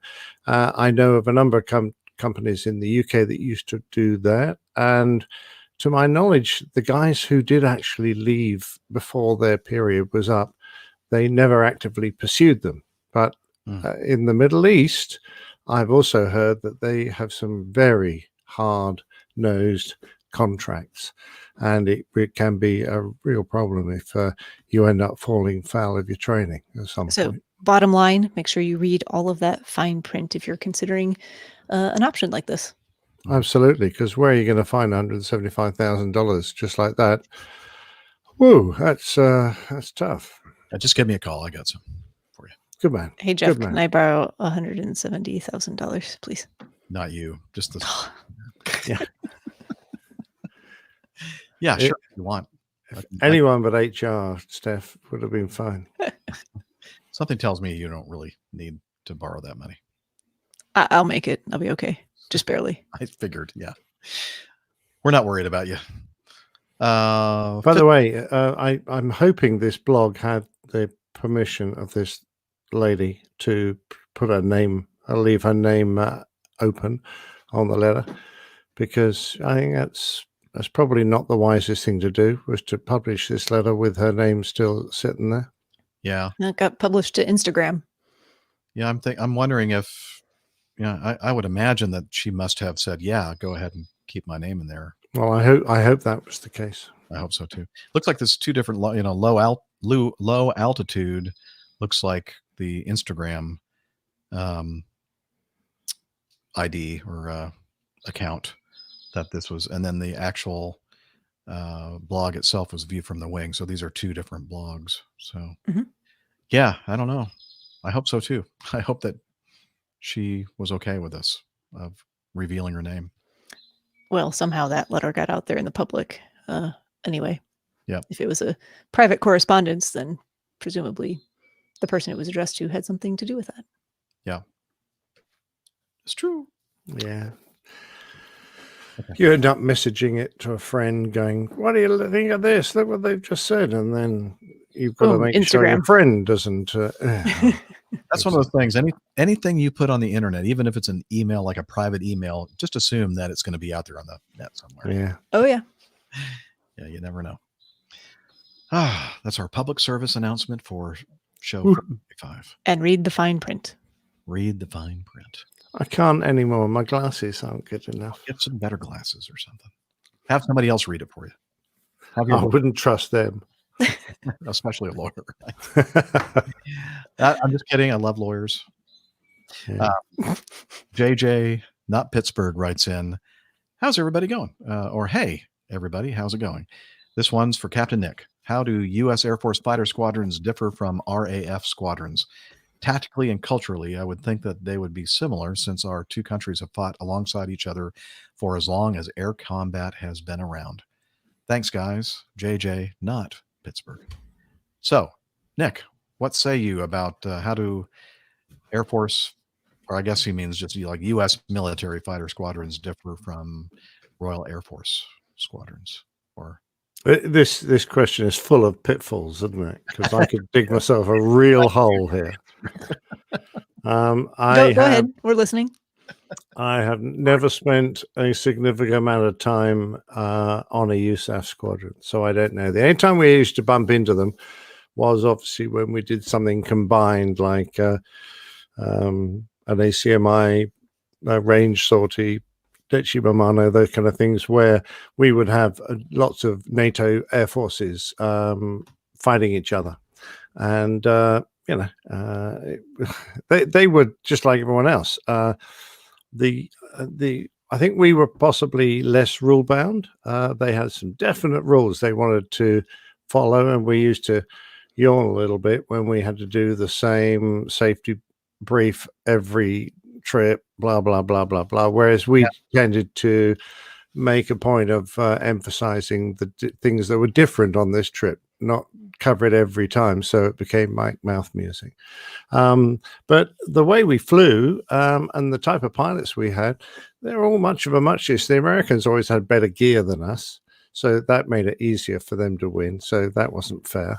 And the quality of their pilots ranged from absolutely fantastic to a little average. We tended to sit a bit in the middle of that. So we weren't quite as fantastic. We weren't quite as average. And I think that's mainly down to the size of the Air Forces. So the Royal Air Force was much smaller and could, to a certain extent, cherry pick a little more. Whereas a lot of cockpits in the United States to fill. So you had a bigger band of ability, I think. But generally speaking, made up for the fact that the technology they had on that, to fly was just fabulous. So the aircraft they had to fly were, just top notch. Very lucky men. When it came to socializing, I don't know. We might have been a little more wild, perhaps. Not as wild as the Marines, about on par with the Navy, I would say. And the Air Force were a little more gentlemanly. That's very general. And don't forget, my experience is 30, 40 years out of date. So I wouldn't put too much into that. Nick and I talked about this a few days ago. We were talking about this or a couple of days ago, whatever. And we were in the Air Force about the same time. I was pretty much just in the 80s. Of course, you spent more time in the military than I did. And again, I wasn't in a fighter squadron, but I was exposed a little bit to that in the Air Training Command, and I have a lot of friends that were in the TAC world. And I'd say everything you said is exactly the way I would have probably described it. So, well done. There you go. As long as I haven't upset too many people. Didn't upset me. And only the Marines, the Navy. Oh no, the Marines. The Marines were just animals. I don't care. Yeah. So I was mentioning to Nick when I first started in the Air Force in the early '80s.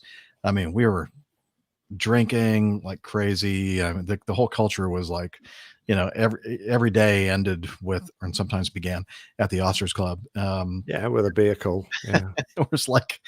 it was just part of the culture. And then as things got into the mid '80s, things started like tapering off a little bit. Our culture here in the US, maybe around the world, started to really emphasize and buckle down on like drunk driving and that kind of thing, which is a terrible thing. It was the whole say no to drugs era. Yeah. And that's when they started setting up the last couple of years I was in the military. They were setting up those barriers so that if you were going to go off base after spending some time in the officers club, you had to go through these barriers, like pylons you had to drive through just to make sure that you were okay to leave the base. So I definitely saw a dramatic change from the time that I started in the Air Force to the time I left. And then, I don't know how long ago it was, but they even eliminated officers clubs. I think they turned them into joint non-commissioned officers and officers clubs. And they're nothing like, they're almost like rec halls now or something. They're not like the officers clubs of old. So. Yeah, that's a shame. You do a lot of finding out about your mates, and a lot of camaraderie is built inside, the officers' mess or whatever. A lot of stupid things done too. That's very true. I have a lot of stories. I have a scar. I might point out that one of the bases I was at, after a really severe vehicle, I could still get on my motorcycle and ride home, because I would go onto the airfield and down the Perry track, and then to the end of the airfield and across the grass, and then through a little gate onto a golf course, and then drive through the golf course until I got to my house. And so you were never a danger to anyone else on the road. Exactly right. Absolutely. Now, and then I parked my motorcycle and go to bed. And my wife would always come down in the morning, and she would try and work out how drunk I'd been by seeing how much sand there was caked into the motorcycle, by how many times I've fallen off it into a bunker or something. Yes. The only thing I'll say is I was kicked out of 2 officers clubs, and one of those I was actually officially banned from. So, oh, nice job. Yeah. Hey, that takes some doing. Well, you know, I got talent. Oh, Good to be man. young. Good man. Yeah, not really. But anyway, that's going to be it for today's show. We're going to save the last 2 here in the folder for the next show. That's Tomas teaching flying during the epidemic, or the epidemic, the pandemic. The appendectomy. Something that has some of those letters in it, many of the same. And Tom, he sends some opinion and advice regarding loans for training. And so good stuff. We'll save for the next show. And then hopefully Rick will be back with us, and Dana as well. But Rick, we saved a couple for him to kind of chime in. And yeah, that's it. So if you are new to the show, again, we offer our apologies for wasting your time these last 3 hours. But and for the next, however many years you are stuck listening to us. And of course, if you catch the syndrome, which is the APG syndrome,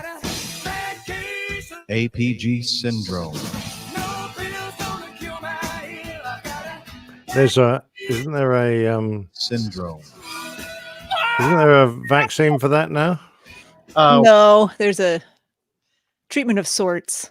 Are you talking about go around Cillin? Go around to Yeah, exactly. Yeah, I think I can find that. I think they're using it for everything nowadays. Yeah. Where would that be? Here, that would be over here. And I know that if I just push the keyboard letter G, I'm going to get something entirely different. You can always go. Yeah, or going green. Well, here, let me see what happens. We're going green. There you go. 2 G's. Could have been this, but it isn't. Why can't I find too many things in aviation beginning with G? I know. It's amazing. Crazy. Yeah. G suits. Gear. G lock gear. I can't see it. Sorry. I'm looking all over the place. Oh well, we'll play that on the next show. How about? And so anyway, if you're new to the show and you want to learn more about it, we have a great website, airlinepilotguide.com, where I think we can put up on the screen. Let's see, under brand, and there we go. Boom. Looks like that, although it's going to have newer stuff on it, where we have information about the APG crew, the community. We have the community calendar. We have a way for you to contact us, send us some audio feedback via SpeakPipe. We have you may be watching it via the website right now, APG on YouTube. We have a Plain Tales dedicated page for those wonderful Plain Tales, where Nick puts in additional information, photos, that kind of thing that go along with his wonderful Plain Tales podcast, and much more. So the APG library, Tiffany, our librarian, manages that. So check that out. Again, APG, airlinepilotguide. I wish it was easy as apg.com, but couldn't get that one. airlinepilotguy.com. And we're also on the social media, or what I like to call socialmedias. We are on the social meds. You can head over to twitter.com, where we are at APG Crew. It's a good place to find out notifications about when the show will be recorded live, so you can join us in the chat room, and a good way to keep track of the changes that we make to the schedule, sometimes even last minute, such as today. And we appreciate everyone for finding their way to our later showtime today. You can also head over to facebook.com/airlinepilotguy. Lots of good community interaction going on there. And Instagram at APG Crew. Sometimes I post some pictures there. Excellent.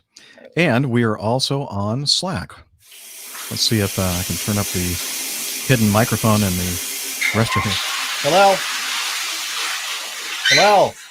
It's time for Slack. Can you come over here? Okay, but I'm dripping wet. Well, just make sure you use a towel. All right, here he is. APG listeners, please join us on our Slack team. Slack is a communication, coordination, and sharing platform that works on your mobile, laptop, or browser. On Slack, we share news and ideas. We suggest episode and plain tales topics. We plan events and meetups. To get into the Slack team, please email me at slack@airlinepilotguy.com. That's SLACK Sierra Lima Alpha Charlie Kilo @airlinepilotguy.com, or send me a tweet with your preferred email address to @Hillel, and I'll send you an invitation. That's Hillel, spelled Hotel India 11 Echo 1, and see you in Slack. What's so funny? You probably can't hear it because it's playing through my speaker. No. I did that same thing again. With the music coming in at the end? I hit mute. It was actually pretty good timing. I should have just left it run. Yeah. Anyway, so thank you, Hillel, for that. And really, I'm not sure exactly why he's always in the restroom, bathroom, lavatory, wherever I am in the world. But I do appreciate that. I mean, it's convenient. It is convenient. Slack announcement. Then I don't have to say anything. Anywho, that's about it.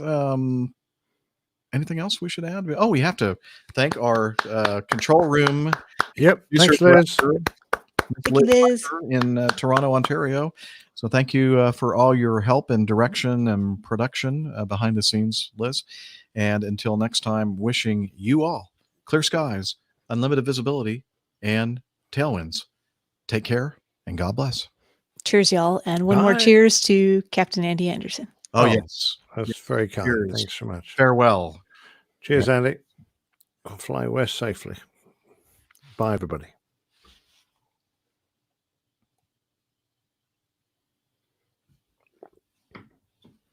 Mine's empty. Mine was empty too. I'm sorry, but I wanted to. That's really bad luck for you two. Well, I had a little bit in there. So. Doing a toast without the thing in your glass is very bad luck. Is there a minimum? I have something to drink. It just didn't seem right to do a toast with a giant Yeti filled with soda. Probably not. No, that's absolutely right. I'm trying to delete those pictures as overlays out of the thing, but they don't seem to disappear. Oh, that one did. Oh, damn. That was the one I didn't want to delete.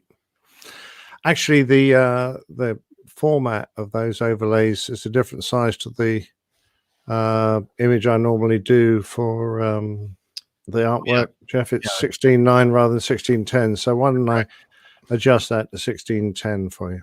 If you'd like, or I could just use the 16:9 version. That's fine. I like to be a perfectionist. Ah, yes, typical. If I don't get round to it, then feel free. But I hope I'll get round to it. Yeah, you'll have a few days. Yeah. Okay.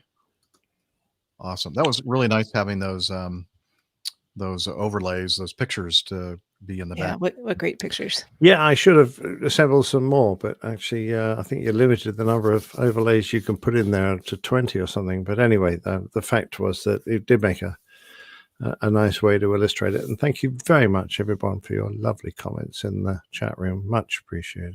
Aren't those people great? Yeah, I got a bit choked up there at the end. I was didn't know if I was going to be able to talk. Yeah. Well, I think we were all there with you. Yep, we were. We were. The first time I listened to it, I was more choked up. Luckily, nobody was there to see me. Mm-hmm. Oh, I knew it was going to be a bit of a tearjerker for me, so I listened in the car on my way home from work the first time. Yeah, that's possibly not the safest thing to do. Oh no, it was fine. Yeah. We'd be doing an homage to Steph. Exactly. Yes. Anyway, well, thanks everybody for hanging out with us on Saturday. Sorry we postponed the show for nothing. What's that? Them bones, them old pilots. Thanks a lot, Rick. Yeah, thanks, Rick. Well, he never did say that he was going to be available this afternoon. He did not. He did read not. between the lines. We thought, but it never said a time. A chance that he could be here with us, maybe. But didn't work out. And then unfortunately that kind of screwed it up for Dana because he was going to try to join us this morning before he went out on the water. But he was already at the lake though. I know. So I'm wondering really if he was going to join us or not. I don't know. Well, it's all right. It let Dana off the hook so he could enjoy the entire day with his exactly. Lovely wife and friends. He did send us a picture mid. Yeah, it looked really nice. Yeah, it looked like they were having a good time out there. Kind of reminded me of that wonderful time that we had during our retreat a couple of years ago. Mm-hmm. Oh, that was good, wasn't it? 2.5 years ago, something like that. Yeah. Was it We that need to long do ago? that. Jeez. I know. Yeah. All right. So are those birds in your background, sir? Yeah, they're in my yard. Oh, okay. Very nice. You hear them pretty clearly. That's cool. All right. Well, anything else to say to our wonderful chat room people? You're all wonderful. Yes, they are. Okay. Yeah, an appropriate time to read High Flight, John Gillespie McGee. There's a plain tale about that man.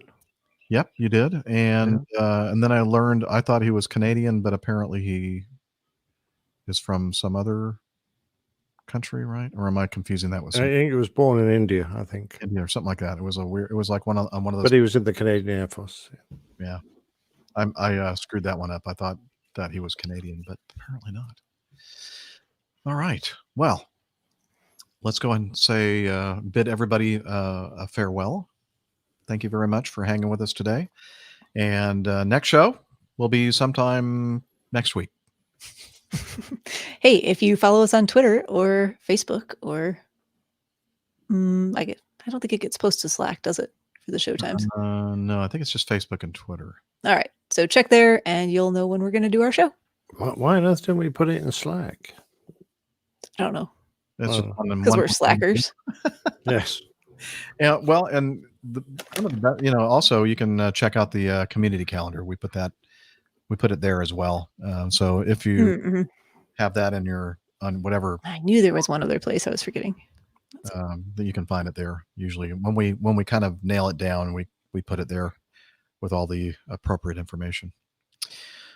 All right. With that, we'll see you all next week. Have a great weekend and great week. Be safe. Bye-bye.